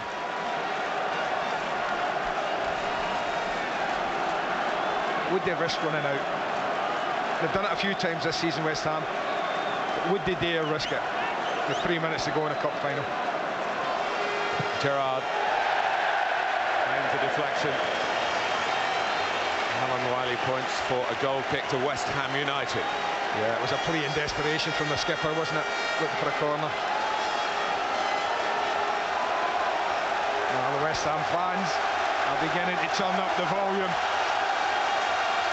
They can sense they're close to an unbelievably famous victory. Big underdogs. Bad record against Liverpool. Lost twice in the league this season. And yet here they are. 2.5 minutes away from the best day in their lives. The majority of them. They haven't beaten Liverpool in any competition since 1999. League game, Trevor Sinclair got the goal. 1 win in the last 11 meetings between these two clubs. Remember, they've never beaten them in the FA Cup. 5-1 outsiders for this game. Gerrard's made a goal, scored a goal. If he'd have said that, would happen, you'd have expected Liverpool to be moving towards these last couple of minutes with joy in their hearts. But now it's desperation, and they'll be hoping for a lengthy period of stoppage time, which there might well be. Camp gets there before Konchesky. Scaloni, it's in the air. The Argentine on loan from Deportivo La Coruña. There's no great suggestion that they're going to keep him for next season. He's played it out because he spotted Riise. Well, I'm telling you, I don't know if they get this back. This is going to be interesting. This is going to be very interesting. Marlon Harewood's with Didi Hamann telling him exactly, and then the skipper's come over now, not talking about there, it's just in the touchline, saying you should give us that back. Teddy's having a word on the subject as well.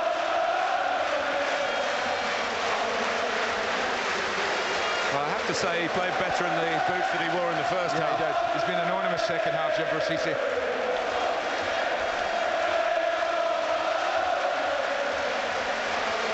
But that's what we've seen from him, and that's why he's so frustrates. A real threat in the first half, Jim Riise, every time he looked to go at Scaloni or run past him, and nothing in the second half, except a nice pair of boots. Well, Scaloni and Hamann are trying to work out what the right thing to do is here. Riise has to go off. And Scaloni wanted to see that go for a goal kick, but Jimmy Carragher wasn't allowing it to go for a goal kick now. And so Liverpool have got possession. 4 added minutes, and Gerrard! Stunning!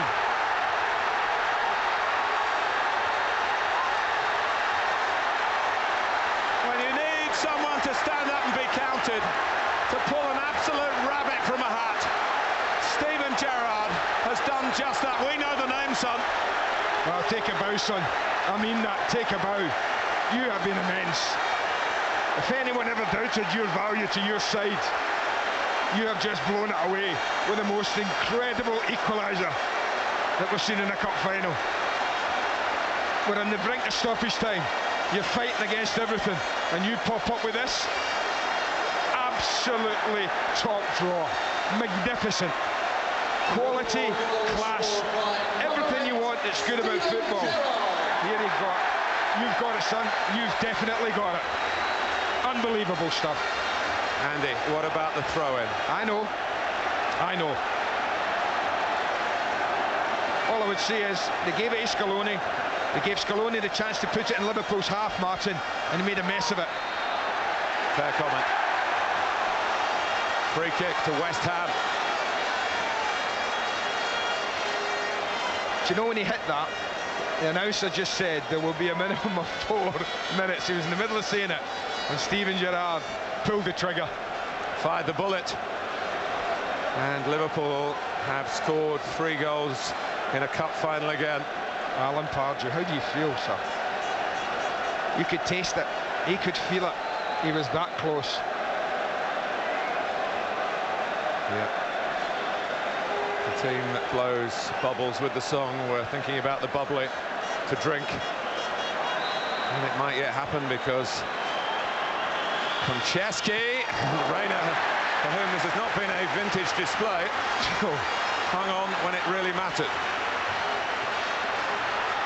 And it's Riise. And Scaloni stumbles. And Morientes is in the middle. Riise's on the ball. From camp. Morientes. Where's Gerrard, you looking? Because if anyone's going to fire in a fourth, and there hasn't been an FA Cup final hat-trick since 1953.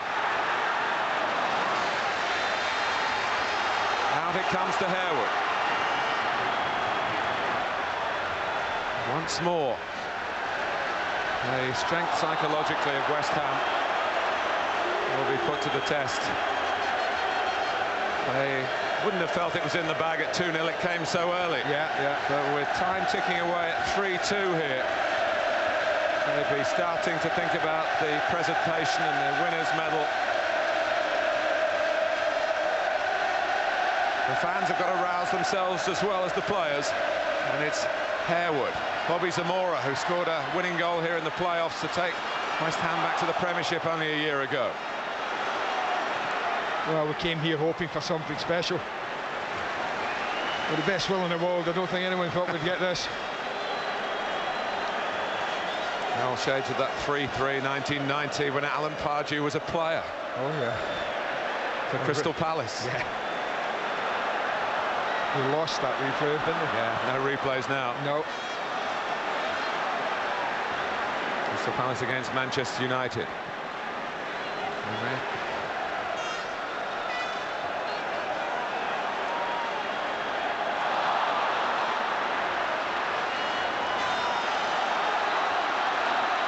Well, it's level somehow.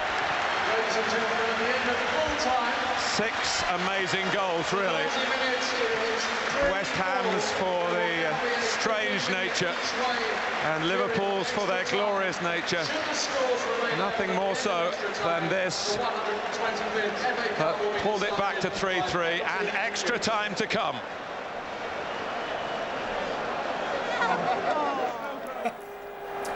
And that, folks, is why we love the FA Cup. Absolutely incredible. 3-3, half an hour of extra time to come. Craig Foster, Branko Kalina, Tommy Anderson, we're just catching our breath collectively. What a strike from Steven Gerrard. Yeah, that's special. That is very special. His first one actually was excellent, but that is, there's not many midfielders in the world who can consistently score goals from that range, under pressure, late in games when you need to hit it. You know, if you were going to pick someone to just throw a ball outside the box and let him come onto it and say that 9 times out of 10 he'll hit the net, that has to be the guy there. It's an amazing end to the game. Wasn't high quality from Liverpool in the second half. In fact, at times it was almost clueless. You know, the way they're just lofting the ball in, really hopeful attacks, really poor tactically from Benitez. But you know, when you got Gerrard to pull you, I mean, they tried to give the game away, Liverpool, didn't they? But Gerrard won't let his team do it. He wants to win.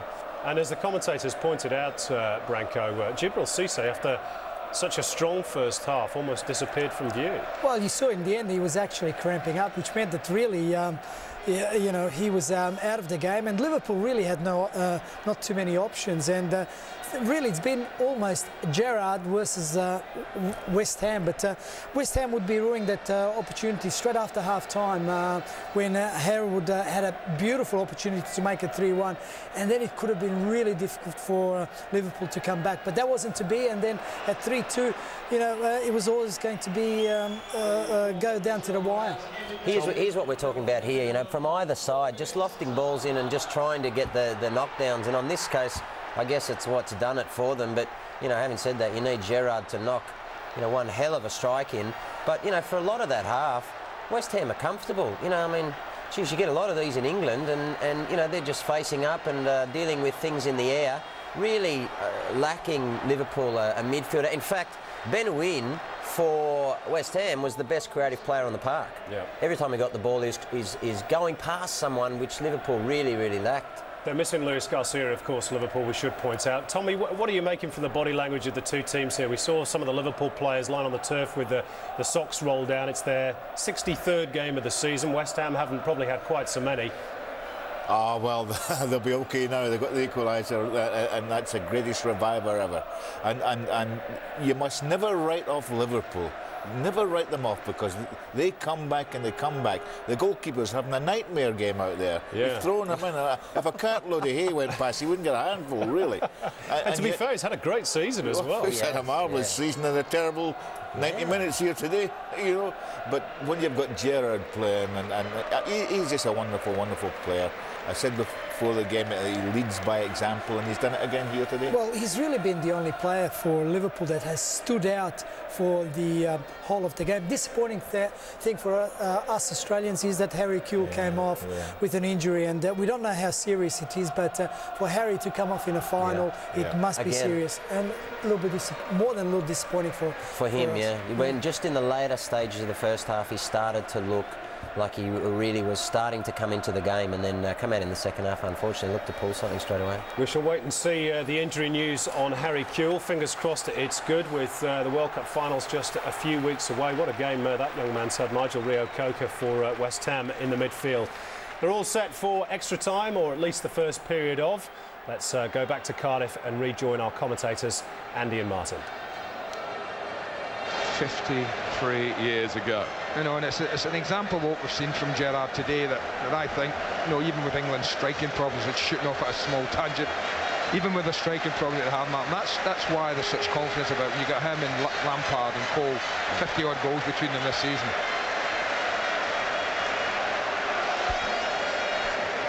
Ordinary players just can't do what this guy's done today. He just won't accept defeat, Steven Gerrard, will he? He's a trait in good players. Great player, should I say. He's not a good player, he's a great player. And it has been a great 90 minutes. It's going to be turned now into a terrific 2 hours. In the Goldfish Bowl. Who will get the silverware? Come on, says Bobby Zamora. He's another a boyhood West Ham fan who hadn't been privileged to be playing today, would probably be in the ground as a supporter. Paul Konchesky went to that semi-final when Tony Gale was sent off back in 1991. He was a 10-year-old. All the history and tradition of this great competition packed into the events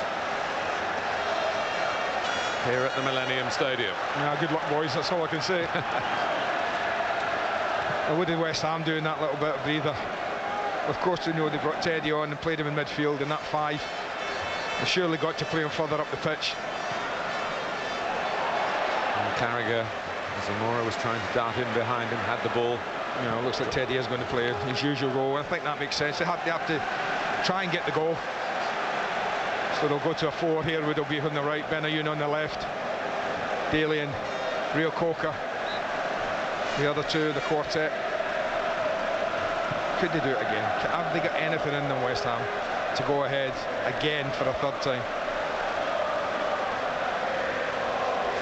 It's hard to, sorry Martin, it's hard to pull a winner, isn't it? And it's hard to say someone deserves to win. I don't think that's the case. Riise. Well, Pardew could have borrowed a phrase from the late Sir Alf Ramsey, or Alf Ramsey as he was, 66. So, gentlemen, you have won it once, go out and win it again. Well, that came to mind for me.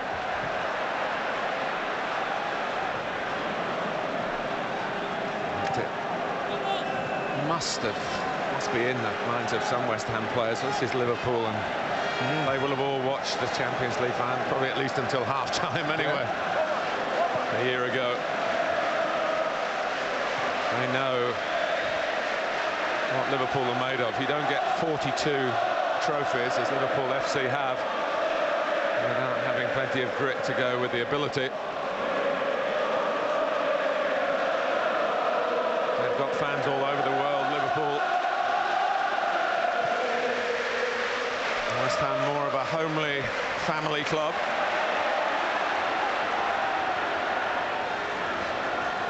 No, should have gone right. Should have gone right.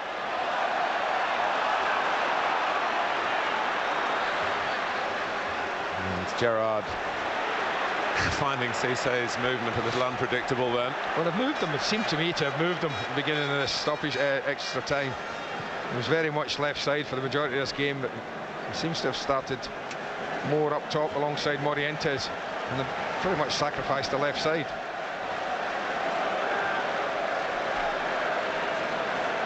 Zamora nearly squeezed it through for Sheringham. Getting his shirt pulled by Benayoun. Yeah, we've seen that.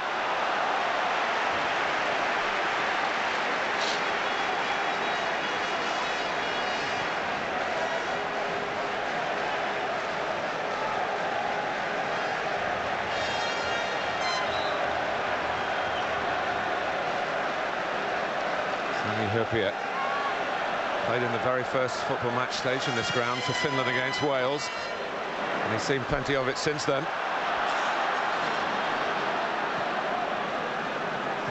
Hoisted in. He really needs someone like himself underneath it. Finnan.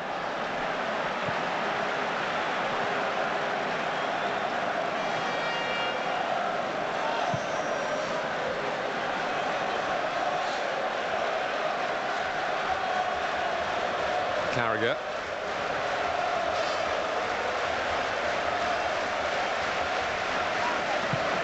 Lofted forward by Riise. Ferdinand the defender, and he saw off Cisse.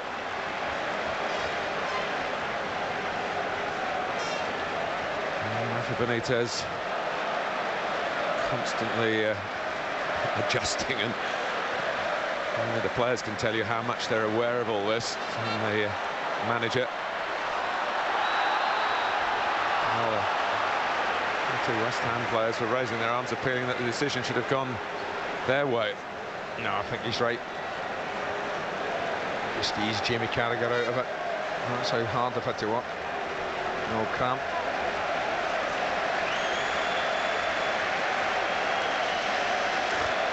We tend to forget, Andy, we've talked about Istanbul a lot. Third round of this year's FA Cup, Liverpool 3-1 down at Luton. Yeah. I'm just looking at Steve Finnan as well. He's just in a wee feel at the back of his legs. Hamstring area is probably a little bit tight.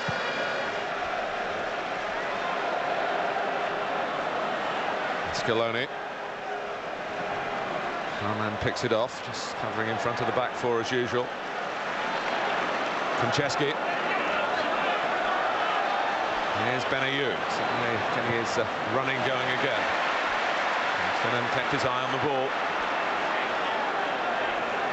Kromkamp came here in the English football from Villarreal in the January transfer window. Riise. There's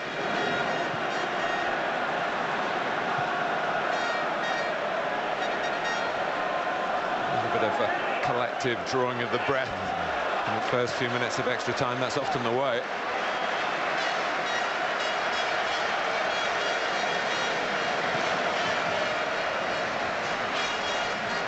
Suzuka.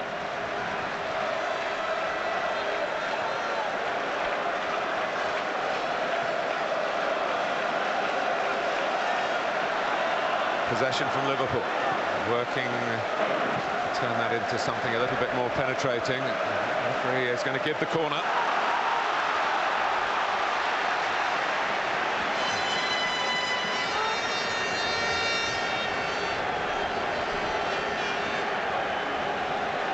There's no one charging across to take it, and you can understand that. Well, certainly he'll let Steven Gerrard take as long as he wants.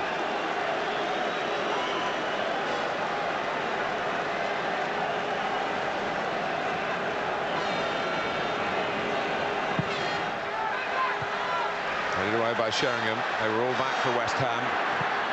Oh, Riise! Oh, how close is that? How close is that? And he knows it. Oh. Well, they've scored 3 great goals, Liverpool, and it wouldn't surprise you if this ended up the winner. Magnificent strike. Lovely technique.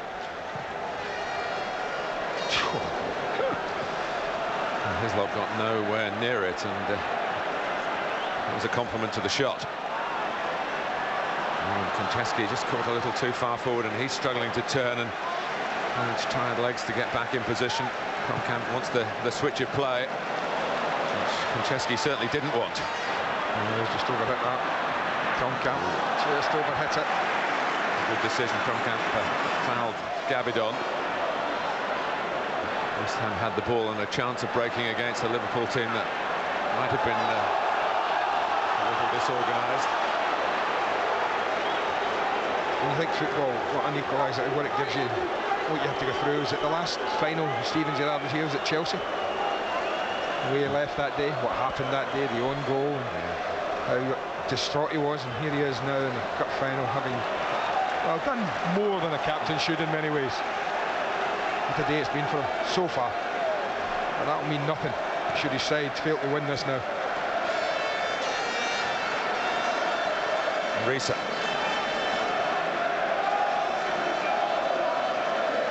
That was another roller coaster ride of a game.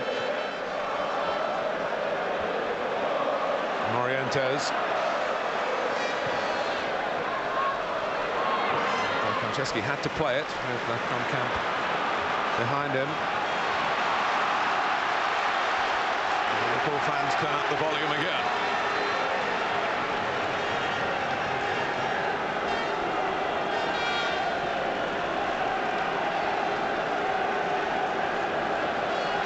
Been too many corners considering the number of goals that we've had. Kane. It's Riise. It was a tired touch. It was. I don't know why he should be that tired, to be fair.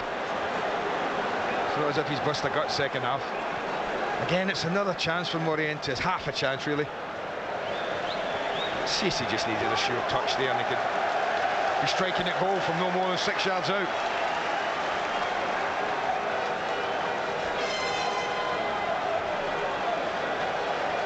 It seems such a long time ago. West Ham were 2-0 up. Yeah. Liverpool clawed it back to 2-2 with Gerrard making one, scoring one. The Konchesky cross that deceived Pepe Reina, 3-2, and they were on the verge, West Ham United. And upset Gerrard again to unleash a humdinger of a goal. One of the great FA Cup goals in technique, let alone timing.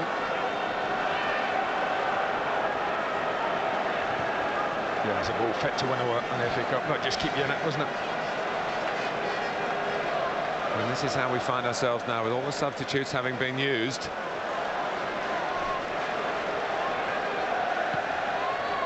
Sissoko. Kromkamp. Finnan.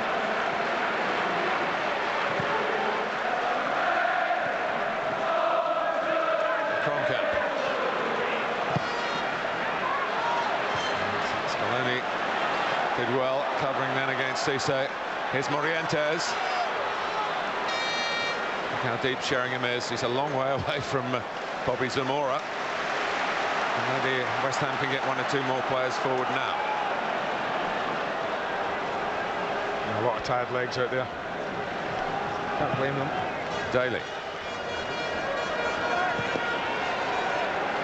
Canyon on the left, Harewood on the right. Bobby Zamora comes to get it to feet. And again, into Sheringham. Daly wants it just to roll to him, but it goes wider to Harewood. Now West Ham need numbers in the middle. They're expecting someone. It looks a gift for the goalkeeper, but if someone goes near post... That's not the worst ball I've seen. They had 3 in there.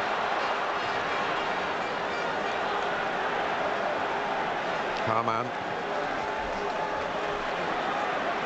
Riise. Oh, Morientes is after this one. It's just too long for him.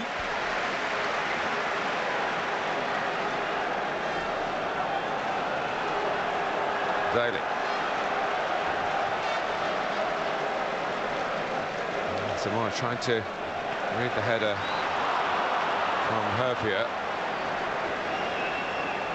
In doing so, he just caught Riise.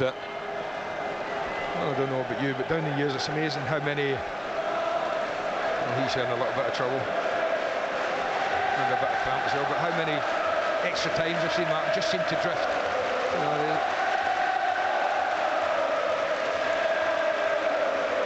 we end up with penalties before we know it. Well, he's got to get out there and hang on like they used to back in the 50s when they talked about the Wembley hoodoo. So many injured players. One of the reasons why substitutes were introduced.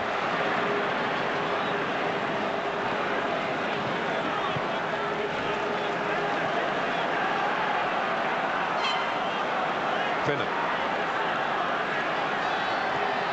Harman. Down by Daly. Probably didn't need to quite make the contact. Gerrard felt it, used it. Yeah.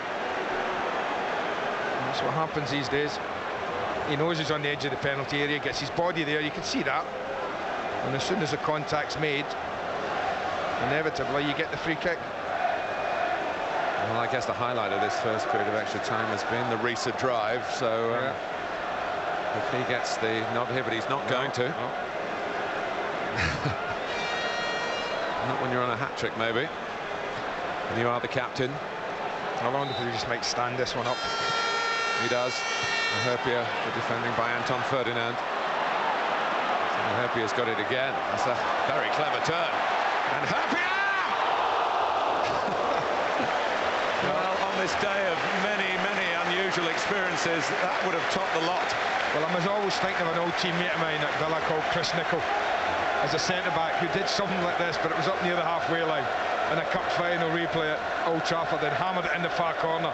And just for a second, you thought it was going there. They don't really do very well defensively. Again, it's tired defending all round. And just gets a little bit of bend on it, just a little. Take it wide. No, Cisse is not moving at all. But he'll have to stay there. I thought he indicated he wanted to come off, but his manager might just be saying, sorry, son. Even if you just stand there and occupy someone, that's your job. And he's just got to get it and play it as he's done then. Sissoko's going well. Here's Rio Coca trying to pick up the momentum for West Ham. And Benny Eunice the ball on really in behind in those circumstances. Zamora's come well for some to feet.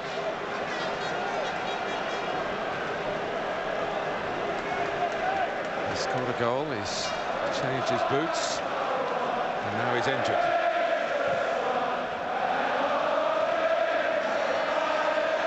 Sheringham.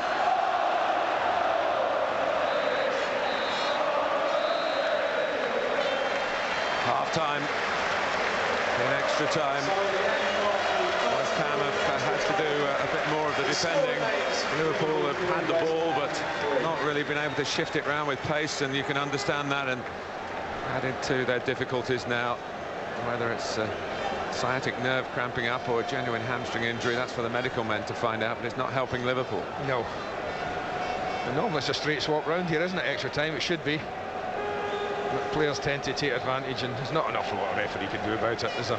No, and I think it's right for the referee to show some sympathy. They know the laws say change round, but this has been physically draining and also emotionally draining as well.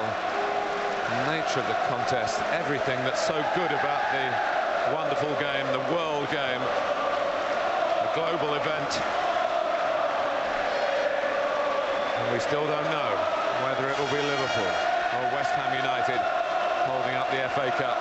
What we do know is it will be happening, what, in around 20 minutes' time. A strapping for Cisse. Well.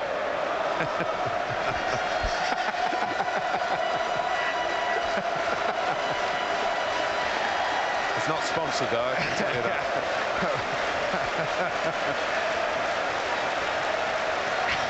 That is a strapping.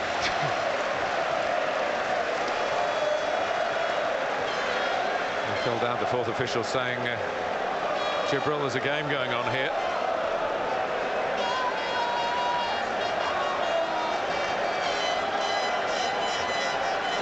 Even Alan Wiley, I think, just needs a moment or two to compose himself.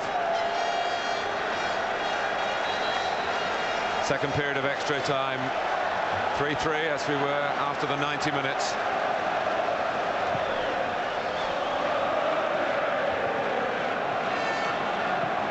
Penalties were at the right-hand end last year. They probably are this year. It has been a toss of the coin beforehand. It's the West Ham end, of course. Here is Morientes. From Camp. It's across his lot, but it's across the far post. Dragged it a little. You just get the feeling you're in sudden death, don't you?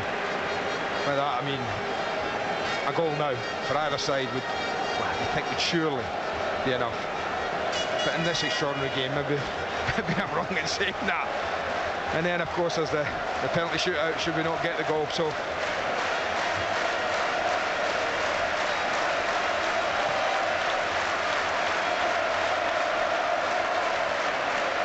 Herpier.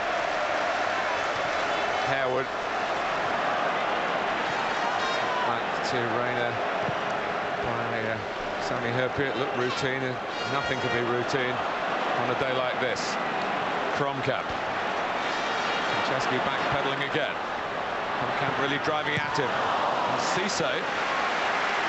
He looks made his way into the middle. Yeah, looks better suddenly, Cisse. He's still having a little feel at it. Liverpool haven't yet been in front, remember. This would be the time. Oh, just Riise. Benayou lifted it away from Finnan, who's not 100% either. There's one or two tired passes, but that's to be expected. You can't be too critical of players if they misplace a pass at this time in the match. And a few tired legs, tired minds as well, the thing that can often decide a game. On a stage like now, someone just switches off fatally at the wrong time. We've had it's been quite a rarity today, an offside. Yeah. Here's Scaloni. Harewood. Here's Scaloni again, who started it all with that cross that produced the own goal from Jamie Carragher. Yeah, I thought it was a goal kick. They don't like it, West Ham fans, but look to come back off Scaloni. I mean, you just got to trust your players now, Alan. You've just got to believe and hope that they believe. They've shown a lot of fighting spirit, West Ham, when they've been in adversity in the league. I think 18 points they've got from losing positions. They've never been losing in this game.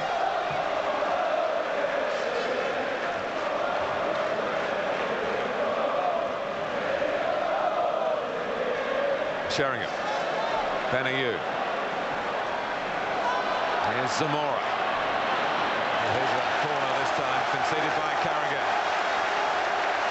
It's a roar that could be heard back in the East End.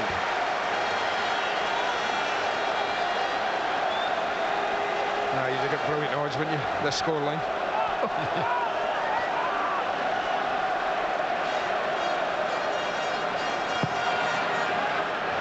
Reina on a free kick. Well, to clear the area. I'm informed Anton Ferdinand went up for the corner. He's scored 2 goals this season. Yeah, Rio scored 3, but Rio tells me quite categorically only league goals count. Do you honestly think Anton would be worried about that trophy he picked up on Soccer AM this morning? I watched it. That must be one of the weirdest trophies that Rio's ever in his life. Nice speech, though.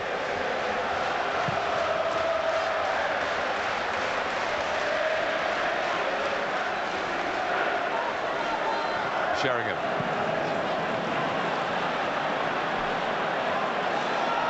Benayou. Scaloni. Guelph to reach that. It's a tribute to his fitness. Couldn't force it through. Sheringham. Oh, and it's hit Scaloni. It nearly bounced down to Nigel Rio-Coker. And they're asking for offside. have been close.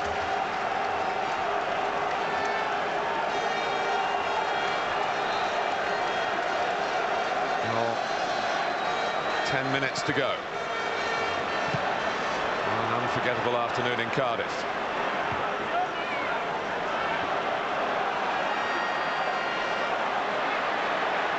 Just to remind you, the venue is something, but it's the footballers who are everything in these big showpiece days. Well, they've got a couple down now that are picking them up, sells up slowly. Sissoko, one of them, but he managed to get up and get a tackle on Steven Gerrard to the right there. He stayed down. Sissoko's down. Yeah, he's got cramp as well, so has Gerrard. Depleted, Liverpool go on. Harewood's down. And the ball is out.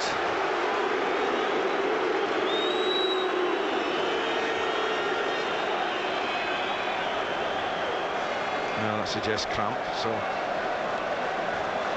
just goes in a stretch probably. Yeah. Just gets caught underneath it there.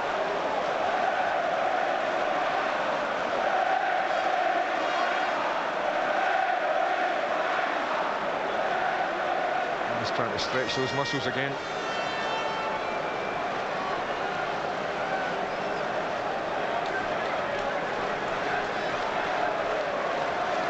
From the England perspective again, let's hope it is only cramp. Steve Allen trying to sort out Marlon Harewood. Yeah, that might be more of a problem if that's the ankle. And it just goes, see, once Sissoko's weight goes onto that left ankle, just opened it up and it went under him. And it twisted. That might be more of a worry.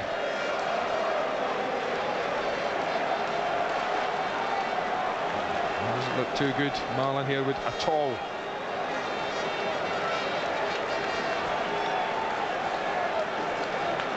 It's almost the equivalent of what Liverpool have gone through with Riise.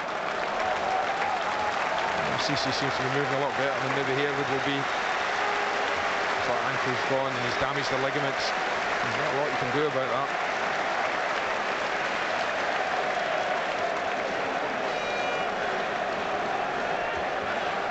Of course, you still need a certain amount of fitness to take a penalty. Yeah. If it comes to that, this is looking more and more likely. Those standing. Yeah. Benny Youn certainly is. And Scaloni coming ahead of the Israeli. Sheringham, of course, had a penalty saved last weekend in the Premiership against Spurs by the England goalkeeper Paul Robinson. Scaloni's cross, too high for Sheringham, solidly away by Finnan.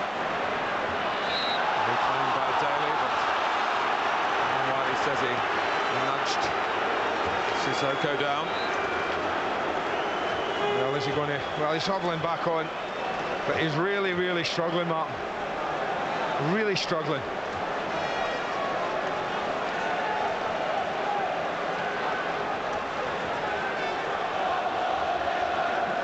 Meanwhile, Finnan's on the ball for Liverpool.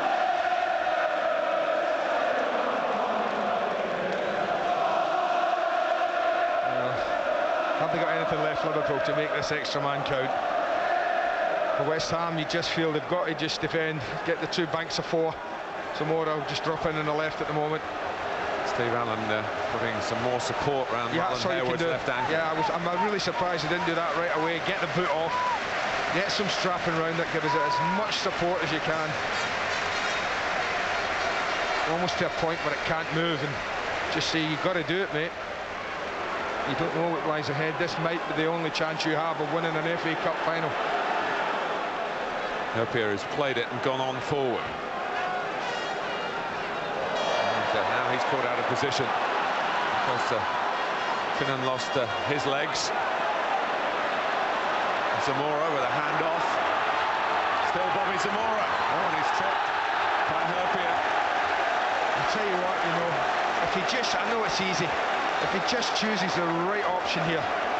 It was almost as if Bobby Zamora made his mind up, I'm going alone here. Because Scaloni, just to his right, and Benayoun are in wonderful positions. Because look at Riise, he's in field, tucked way in. Could have slid any of them in. And here was limped back on, and it is limped.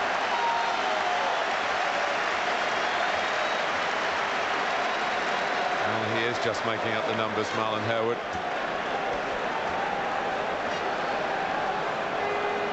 I'll be thinking here, if ever in their lives they wanted to get a set play right, it would be here, right now. That wall doesn't look 10 yards to me. That's the point that Benayoun is making. If he takes it, it hits the wall. Daly nods it back in. Gerrard away. Harman, Liverpool can break if they've got the legs to do so. Franceschi, pressed by Sissoko, who's won that battle, and he can pick out Morientes. Brilliant, Ferdinand, brilliant. Oh, that's what you call sensing danger and going snuffing it out. There was a real chance.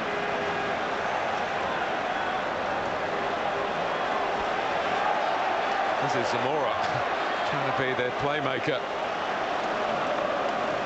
Well, what they might have to do with Zamora is drop him in there, Martin, and say to Marlon here would just go stand up top then and just be a nuisance, which he can, hopping about like that. Only that. Sissoko and Harman. Finnan.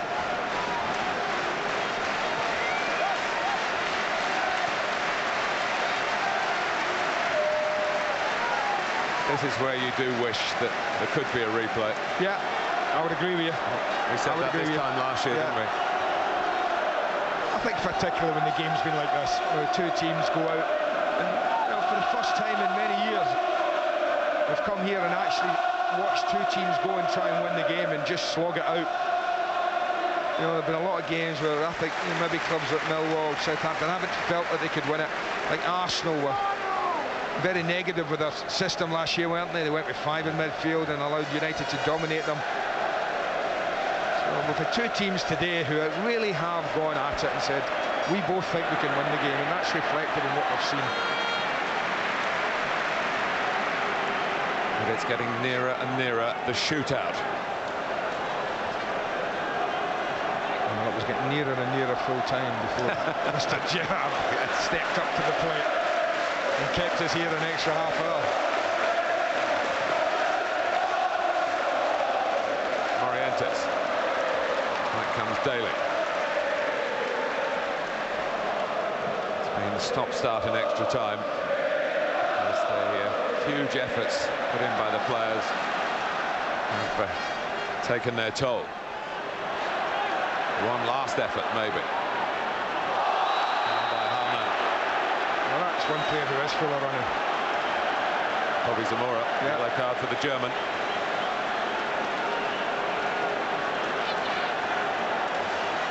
Again, isn't it? One good ball. And again, it's remember what we did in the week because of the zonal marking. And it's not easy to remember what and well, you've changed the team so much as well. Is there somebody who can get in the right place for Alan Pardew's planning to be turned into an FA Cup final winner? Tower close. Oh, and it's Howard of all people. What a save. One leg. What a save. It's got goal written all over it, and Reina just pulls one out here from absolutely nowhere. Brilliant shot onto the post. Oh, even with your bad leg, mate, you've got a chance of making history. Oh, he thinks he's done it, the captain of all people. He thinks he scores. Rio Coca's goal, but for the fingertips of Pepe Reina, who's had an erratic game, but right at the last has reached the ball, perhaps he had no right to reach. What a save.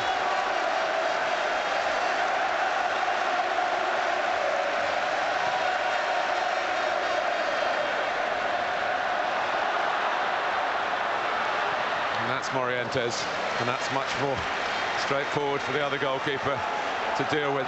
Seems to me, Andy, we haven't mentioned Hislop very much today. I don't know what that tells us over the shape of the game. Now Sissoko is in distress, probably a calf cramping up. Gerrard, Zamora, very good with the ball into feet. Konchesky, free kick given, I think. More treatment required. There's a few gone down. Is it 1 minute? 1 minute of stoppage time. I find that a little bit odd. I think we've had longer in terms of injury stoppages.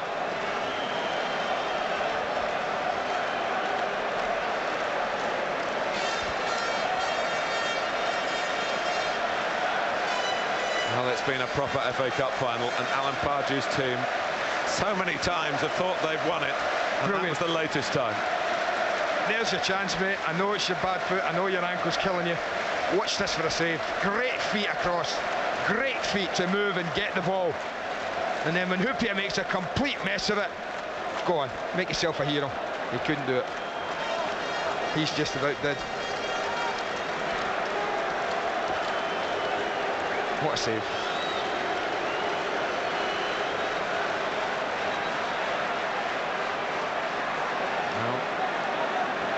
Sissoko has to go off to obey the etiquette.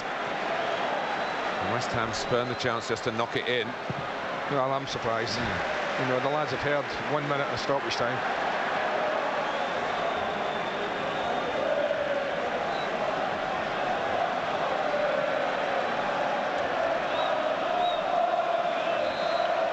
There we go, mate. It's penalties, as it was a year ago after a turgid affair between Manchester United and Arsenal. It's been anything but today. It's been the glorious game, the beautiful game, but it will be decided, the FA Cup final 2006, from the penalty spot. We've reached 120 minutes at Liverpool 3, West Ham United 3. Who says that the FA Cup has lost its romance, guys? Absolutely fantastic entertainment, and what a save by Pepe Reina at the end after a stinker of a game. Yeah, it was, here he was booking his passage back to Spain, but now he's a big hero, isn't he? Well, he may be. He's got to survive a penalty shootout yet, and the way he fell over in that second half, when the cross came in, he just went to his knees. I'm not too sure what was happening. It's almost the case. I mean, Alan Pardew said in the build-up that Liverpool were Roberto Duran and his team were Thomas the Hitman Hearns because they had a punch. And it was like two boxers in a slugfest almost to the death, Branko. Absolutely, and it was just interesting to see so many players coming down with cramps. I mean, Steven Gerrard, who's been clearly the man of the match, you almost didn't sight him in that last 10 minutes or so. But in the end, West Ham really were a bit unlucky because Reina made that absolute superb touch when he's palmed the ball onto the post, and then Harwood, who really has been a passenger for the last 10 minutes or so, had an He's excellent... only got one leg, give him a break. Still, the ball did fall for him nicely, but it's been a great entertaining game without any terrific football. It's just been one hell of an entertainment This is the glamour game of the FA Cup, Absolutely. Yeah, this will go down as one of the classic finals. Foz, Yeah, who's well, your like money on? Look, it's about drama. The FA Cup's always about drama, and that's what it has been. I mean, it's up and down. It's comedy capers, some of the stuff that Liverpool have done for a team that, you know, if you think, you know, only 12 months ago was winning the Champions League, and at times what they produced today was unbelievable. If they didn't have Gerrard, you know, they've got so much to thank him for. But now, well, I don't know. Look, to me, I think fantastic credit to West Ham. They come out. We said before the game, okay, it'd be great to see them come out and play some good football and not be overawed. They haven't been at all. They played it well in the first half, and they really they've led virtually all the way. It's Liverpool that had to keep coming back, and to me, I'd love to see them go on and win it now. West Ham, I just think, and if it's Sheringham who scores the winning penalty, then to me, it's been a good night. Well, of course, Jerzy Dudek was the hero for Liverpool in the Champions League final 12 months ago, Branko. Is Riise going to be his logical successor, or is he going to be Shaka Hislop?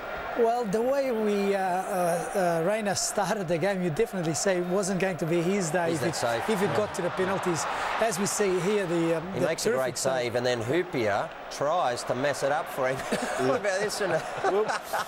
It was comedy capers all the way, but look, I'd love to see, as Fozzie said, see West Ham be rewarded for their terrific effort, but somehow I just get this feeling that Liverpool seems to have a little bit of luck on their side, and the very fact that Gerrard scored in that equaliser in the 90th minute, I just feel that they might go all the way. OK, well, we're about to find out. Let's rejoin Martin and Andy for the penalties. Somebody sticks it in the corner that decided to go at. We shall see, but I don't envy anybody. I really don't. Riise came with a massive reputation from Spain for saving penalties, and of course Jerzy Dudek, who was the goalkeeper in Istanbul. We've mentioned Istanbul today. It's Istanbul again, isn't it? But he's not in the goal. But it's amazing. Touched on it.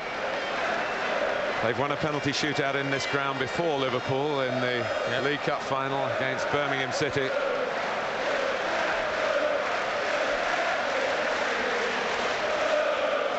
West Ham went out of the FA Cup only last season on penalties at Sheffield United.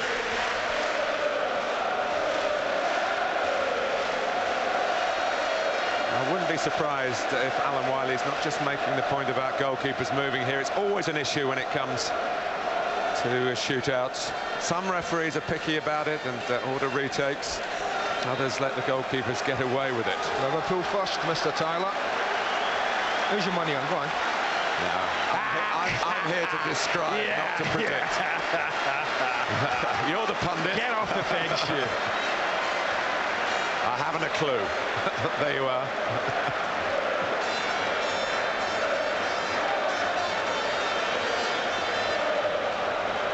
I think what Alan Wiley might have been saying to the keepers is, you can move along your line, we know that. But if you come off too far, then the linesman's going to put his flag up. Well, Didi Hamann has done this before, but he missed in the League Cup final shootout against Birmingham City in this stadium. Hamann wanders up, but it's the right result for Liverpool, and they are in front for the first time today. Well, if a penalty is going to be saved, it won't be if you put them in this area that Didi Hamann is. Goalkeepers can't get up there. You notice they go along when they're diving, they can't get up when the ball's put in the left or right top quarter of the goal. Well, he's fresh, he's been keen, he's been active, Zamora. Can he do it? Oh, Riise's reached it! Well, I tell you, Shaka Hislop's already asking the linesman, did he not come off his line? We'll soon find out. That's the only issue here. Well, we won't see it from that angle. It takes half a step, doesn't he? It's in the corner. He's well off when he saves it, but he gets it. Sami Hyypiä is the next on duty. His goals, usually from headers, the tower of power. And he can't power it past Shaka Hislop, who makes his save. Well, two who you wouldn't expect, I guess, to step up initially, would you? All the front men and midfield players you got, the goal scorers, and we get Hamann and then Hyypiä. But now we've got a proper player who's used to this sort of pressure, who's been here, who takes penalties. Well, he went to the goalkeeper's right on Sunday in the Premiership, and he goes the other way this time. And Sheringham, at 40 years old, knocks in his penalty in the shootout. Come on, he says to the Hammers fans. It's 1-1. You know, it's typically Teddy. That's his favourite side when he's under pressure. And again, once you get it up in there, well, you think it's just a nap. Chalk his name up. He's had such a great day. The skipper must score. That's what you think. He's struck two beauties in the match. strikes a beauty here. It won't go down as a hat-trick in the record books, but it's 3 goals in the context of deciding this game for Steven Gerrard. Emphatic, as you would expect. So does that mean that Sheringham doesn't become the oldest player to score now? I don't know. Probably not. Well, good luck, son. Paul Konchesky. Oh, and the goalkeeper left his legs there. And it goes Liverpool's way again as Reina makes a second save. He's going to out-Dudek Dudek. Well, he chose the wrong way. Well, he got his legs there, and it wasn't a great penalty from Paul Konchesky. But he doesn't need me to tell him that, and I'm not going to be too critical.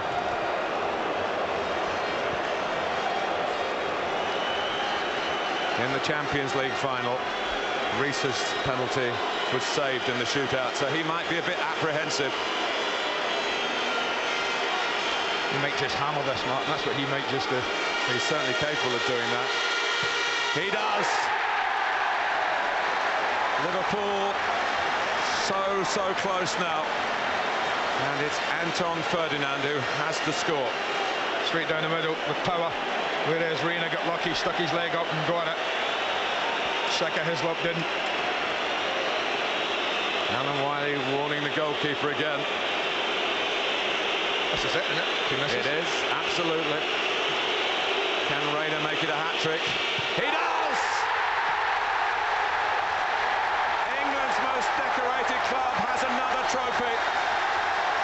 They've had to score 3 goals in adversity and then see their goalkeeper make 3 saves in the shootout. That's how they've done it. That's how they've won it. It's Liverpool's FA Cup for a 7th time, and it's heartbreaking for the Hammers.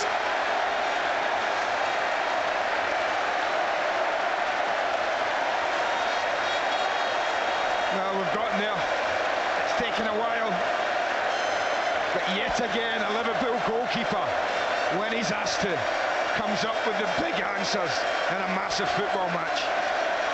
Jerzy Dudek it was, the two of them together there. In the summer, last summer. And today it's this man.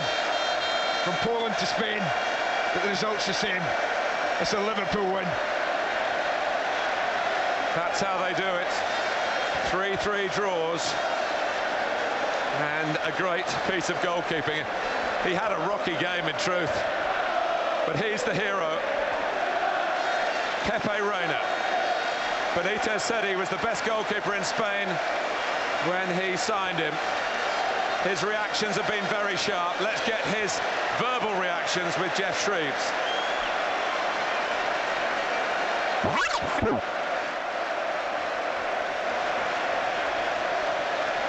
We will give you that interview in a moment, but Rafa Benitez, it is a Spanish triumph in the end. It's not one that he's produced from his coaching manual, the man who plots so much, the sharpest brain in Spain, if you like, in football terms. I think we might be able to hear now from Pepe Reina. Pepe, can you tell us about the day you've had? How did it start and how did it finish? I think really I decided because my game was horrible today. It was a difficult day for me in the game. And in the lottery of the penalties, this time I was lucky. How difficult was it for you when I think you would admit you were at fault for 2 of the goals? It was a bad performance, but we have to live in a small line between the mistakes and the saves, and we have to continue, and this time was lucky. Was it also crucial, the save you made right at the end of extra time? Was that the best? It was, I don't know if the best, but the most important, sure, because it was in the last minute, and we have to keep to the penalties, and it's done. There's something about Liverpool goalkeepers taking their place in history. You're alongside Jerzy Dudek now. You concede 3, yet you're still a winner in a final. It's for them as well, because we train a lot in this case with the penalties, and it's for them, for sure. You've gone from 0 to hero. Congratulations. Cheers, thank you. And for Alan Pardew, an FA Cup final loser as a player 16 years ago after a 3-3 draw. Then it went to a second game. They lost that replay 1-0. But he experiences the same emotions as a manager. But we shouldn't forget, Andy, we won't forget what a part West Ham have played. Yeah. Not just here, but in the season generally. They've had a massive year, but they've come up against a massive opponent with a truly great player as captain. Stephen Gerrard's now with Jeff. Congratulations, Stephen. Was that the spirit of Istanbul that got you through? I think so, yeah. It was just as difficult as Istanbul. You know, credit to West Ham. Fantastic team, really dangerous on the counter-attack, and you know, we just stuck in there, and we knew if it went to penalties with Reina in goal, we had a fantastic chance of winning it. How much did the Champions League final help you today mentally? We've got a great team spirit, Jeff. The Champions League experience has made us a lot stronger, and you know, no matter how many goals we go down, you know, we'll keep fighting till the end.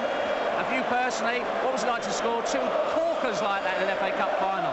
Yeah, they were nice goals, but you know, I've had a good day today, but it's a great team win, and we want to enjoy it now with the fans. How much are you looking forward to going to get the FA Cup? Can't wait for it, just can't wait to get it above my head. Before you go, I'll give you the FA Partners Man, that's well deserved. There are a few candidates because it was such a magnificent match, but for a great game, I guess a great player thoroughly deserves his honour. There's a song, isn't there? The long and winding road. I think that's what it's been for Liverpool. It has, but you talk about Gerrard, and you cannot overstate it, and you shouldn't try, Mr. Tyler, to underestimate that man's contribution today. When I look around the Liverpool performances, and I look at the forward players, I look at Riise, he got the goal, but in and out. Crouch did okay. You know, Kuhl, not a lot. Alonso, not a lot. Sissoko, workmanlike. Hamann, workmanlike. There was one stood head and shoulders above them all in that department where Liverpool were going forward, and that's him. It's a phenomenal personal performance. Phenomenal. Let's hear from Rafa Benitez.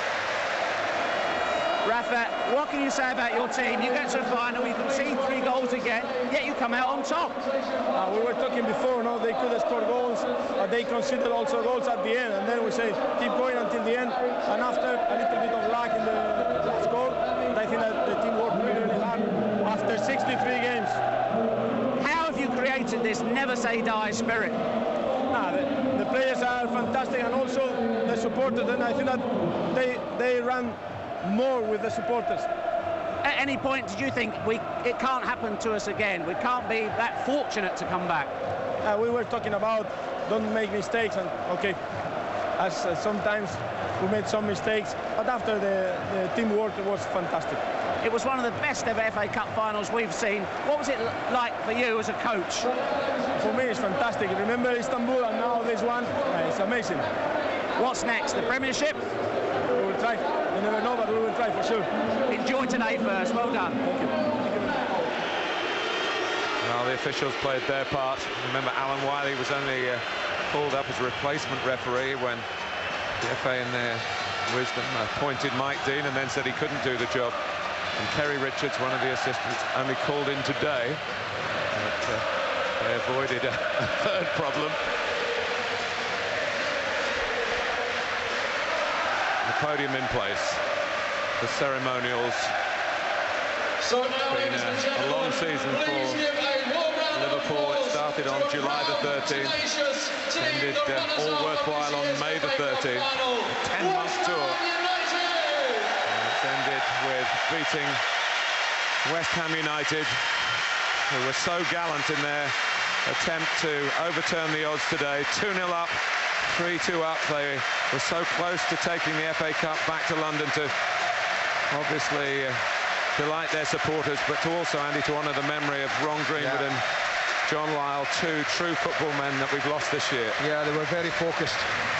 First for themselves, as you said, and then obviously we would like to remember both those men by winning the FA Cup. They've given it everything. Make no mistake, they have left nothing out there on the pitch. Absolutely nothing. They can be proud, but that will mean nothing to them. Prince William, I'm sure, has got some words of consolation. He knows a thing or two about claret and blue because As we've mentioned a couple of times, a supporter of Aston Villa. Love to be up on that podium one day, handing some winners' medals out to Villa, I'm sure. But they go today to Liverpool. 3-1 down in the third round at Luton. Here they are going up for the cup itself after being 2 behind and 3-2 behind in injury time. They're weary players. Yeah, you can't ignore the spirit. You can't deny they have it.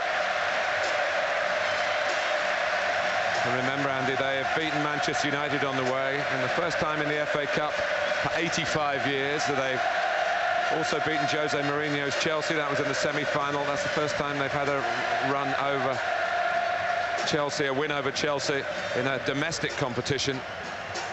So they've had to work very hard. And this is the ultimate accolade in the FA Cup.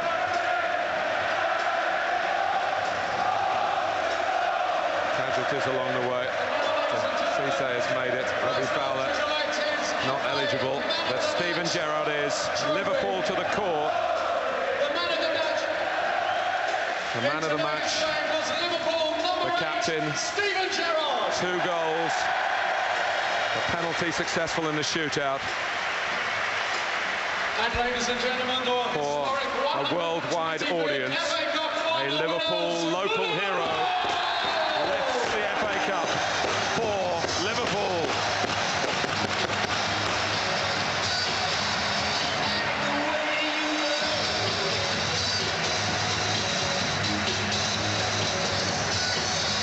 I guess, Andy, you've been there. It's a moment that defies description.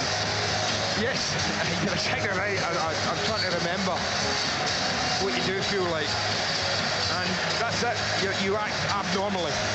You look back on these pictures and think, was that really me that was doing that? Because it's such joy around. It's a fabulous feeling. One of football's great moments as a footballer and as a coach, I guess, but particularly for these guys who have had to go out there over that white line, be asked the question and come up with the answers yet again. Fabulous moments. 2 hours plus of tremendous entertainment. A vintage FA Cup final. West Ham limping round a deserved lap of honour. But they're in dismay that one day will turn to feeling positive that they played a part on this day. But Liverpool have the silverware to show off. They've won it on penalties thanks to Rainer's agility and thanks to Steven Gerrard's refusal in the 90 minutes of the match to accept defeat. It's been an absolutely fabulous occasion, Liverpool's occasion in the end. Back to the studio, Ian. Thank you very much indeed, Martin. Liverpool's 43rd major on. So Liverpool, the winners of the FA Cup for the 7th time in their history, will have the thoughts of Craig Foster, Branko Colina and Tommy Anderson coming up after this short break. Don't go away.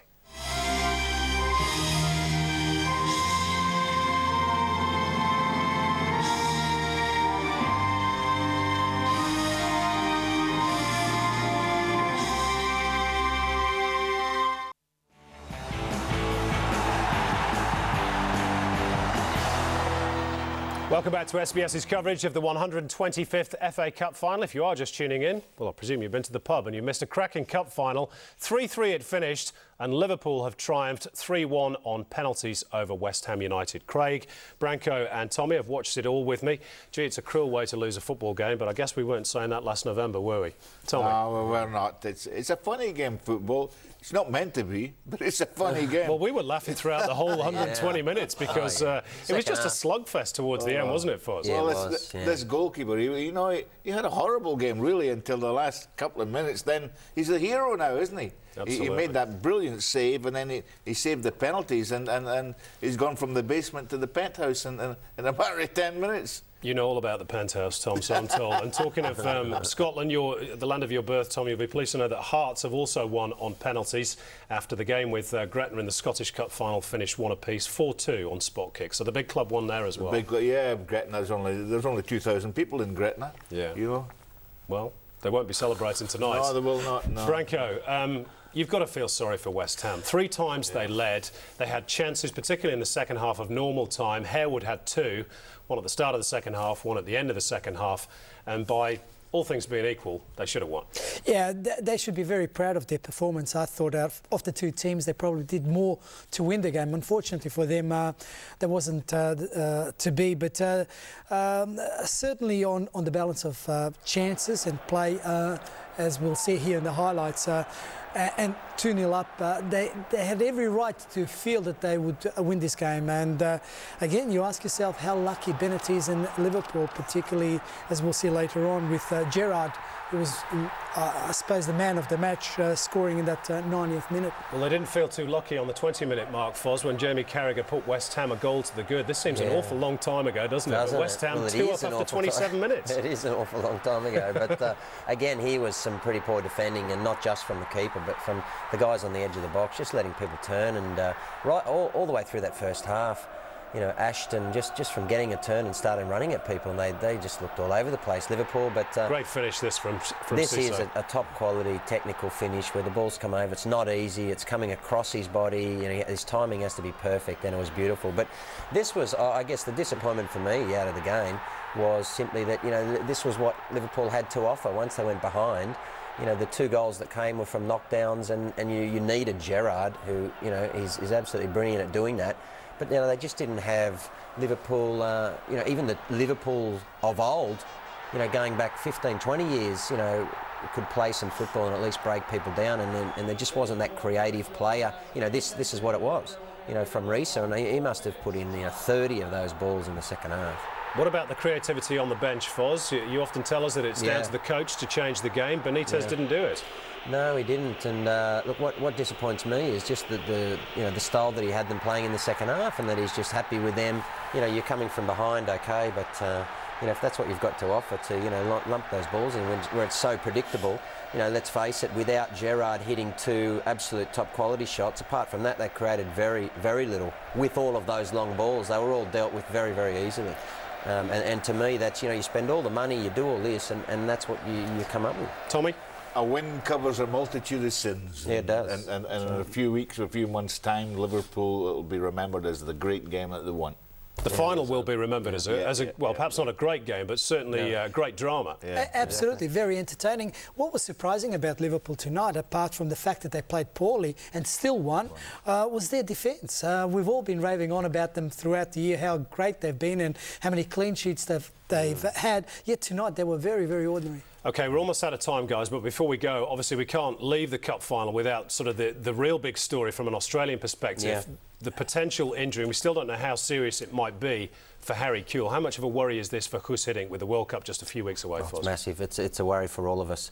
You know, we saw how critical Harry is to us really performing at our best when he came on against Uruguay. You know, he's our impact player. He's probably one of 2 guys, I think, along with Bresciano, who really have that extra genuine class to be able to take on the likes of Croatia and Japan and these guys and produce something for us. You know, we need him there. He's got 3 weeks, 3.5 weeks, and, you know, nearly 4 weeks to get fit. It's not till the 12th, the first game. But, you know, we're certainly, you know, like that at the moment. Indeed. Branko? Yeah, I think it's very disappointing. It was Harry Kewell started off slowly, took him a long time to get into the game. Once he did get into the game, we thought something might happen, but unfortunately groin injuries are very, very nasty injuries, and let's hope that he's right. But my fear is that if it's a serious groin, it could take months. And of course it's the second final in a row for Harry that he's come off injured after the Champions League final in Istanbul last year, but he's got the winner's medal. Final word of the night goes to the senior statesman, Tommy. Yeah, well, Liverpool, you know, a little bit of class told in the end. Sure, West Ham were brilliant and everything, but Liverpool have done it before, haven't they? And they'll do it again in the future. Well, I hope we will do it again in the future. Been great to have your company, guys. Tommy, Branko and Foz. We'll see a couple of you again on the World Game in a few hours. Thanks for your company. Thank you. I do hope you enjoyed our coverage, and if you want to relive any of it, then do tune in at 2:30 this afternoon when we kick off the World Game. There's more top live football action coming your way over the next week as well on SBS. On Thursday from 4:30 a.m, we're at the Stade de France in Paris for the UEFA Champions League final between Barcelona and Arsenal. Should be an absolute beauty. For all the latest in the football world, just go to our new look website, the address theworldgame.com.au, or of course be watching Toyota World Sport each and every night at 7 o'clock. Liverpool's night tonight. For now though, I'm Simon Hill, and on behalf of the SBS team and the World Game, it's bye for now.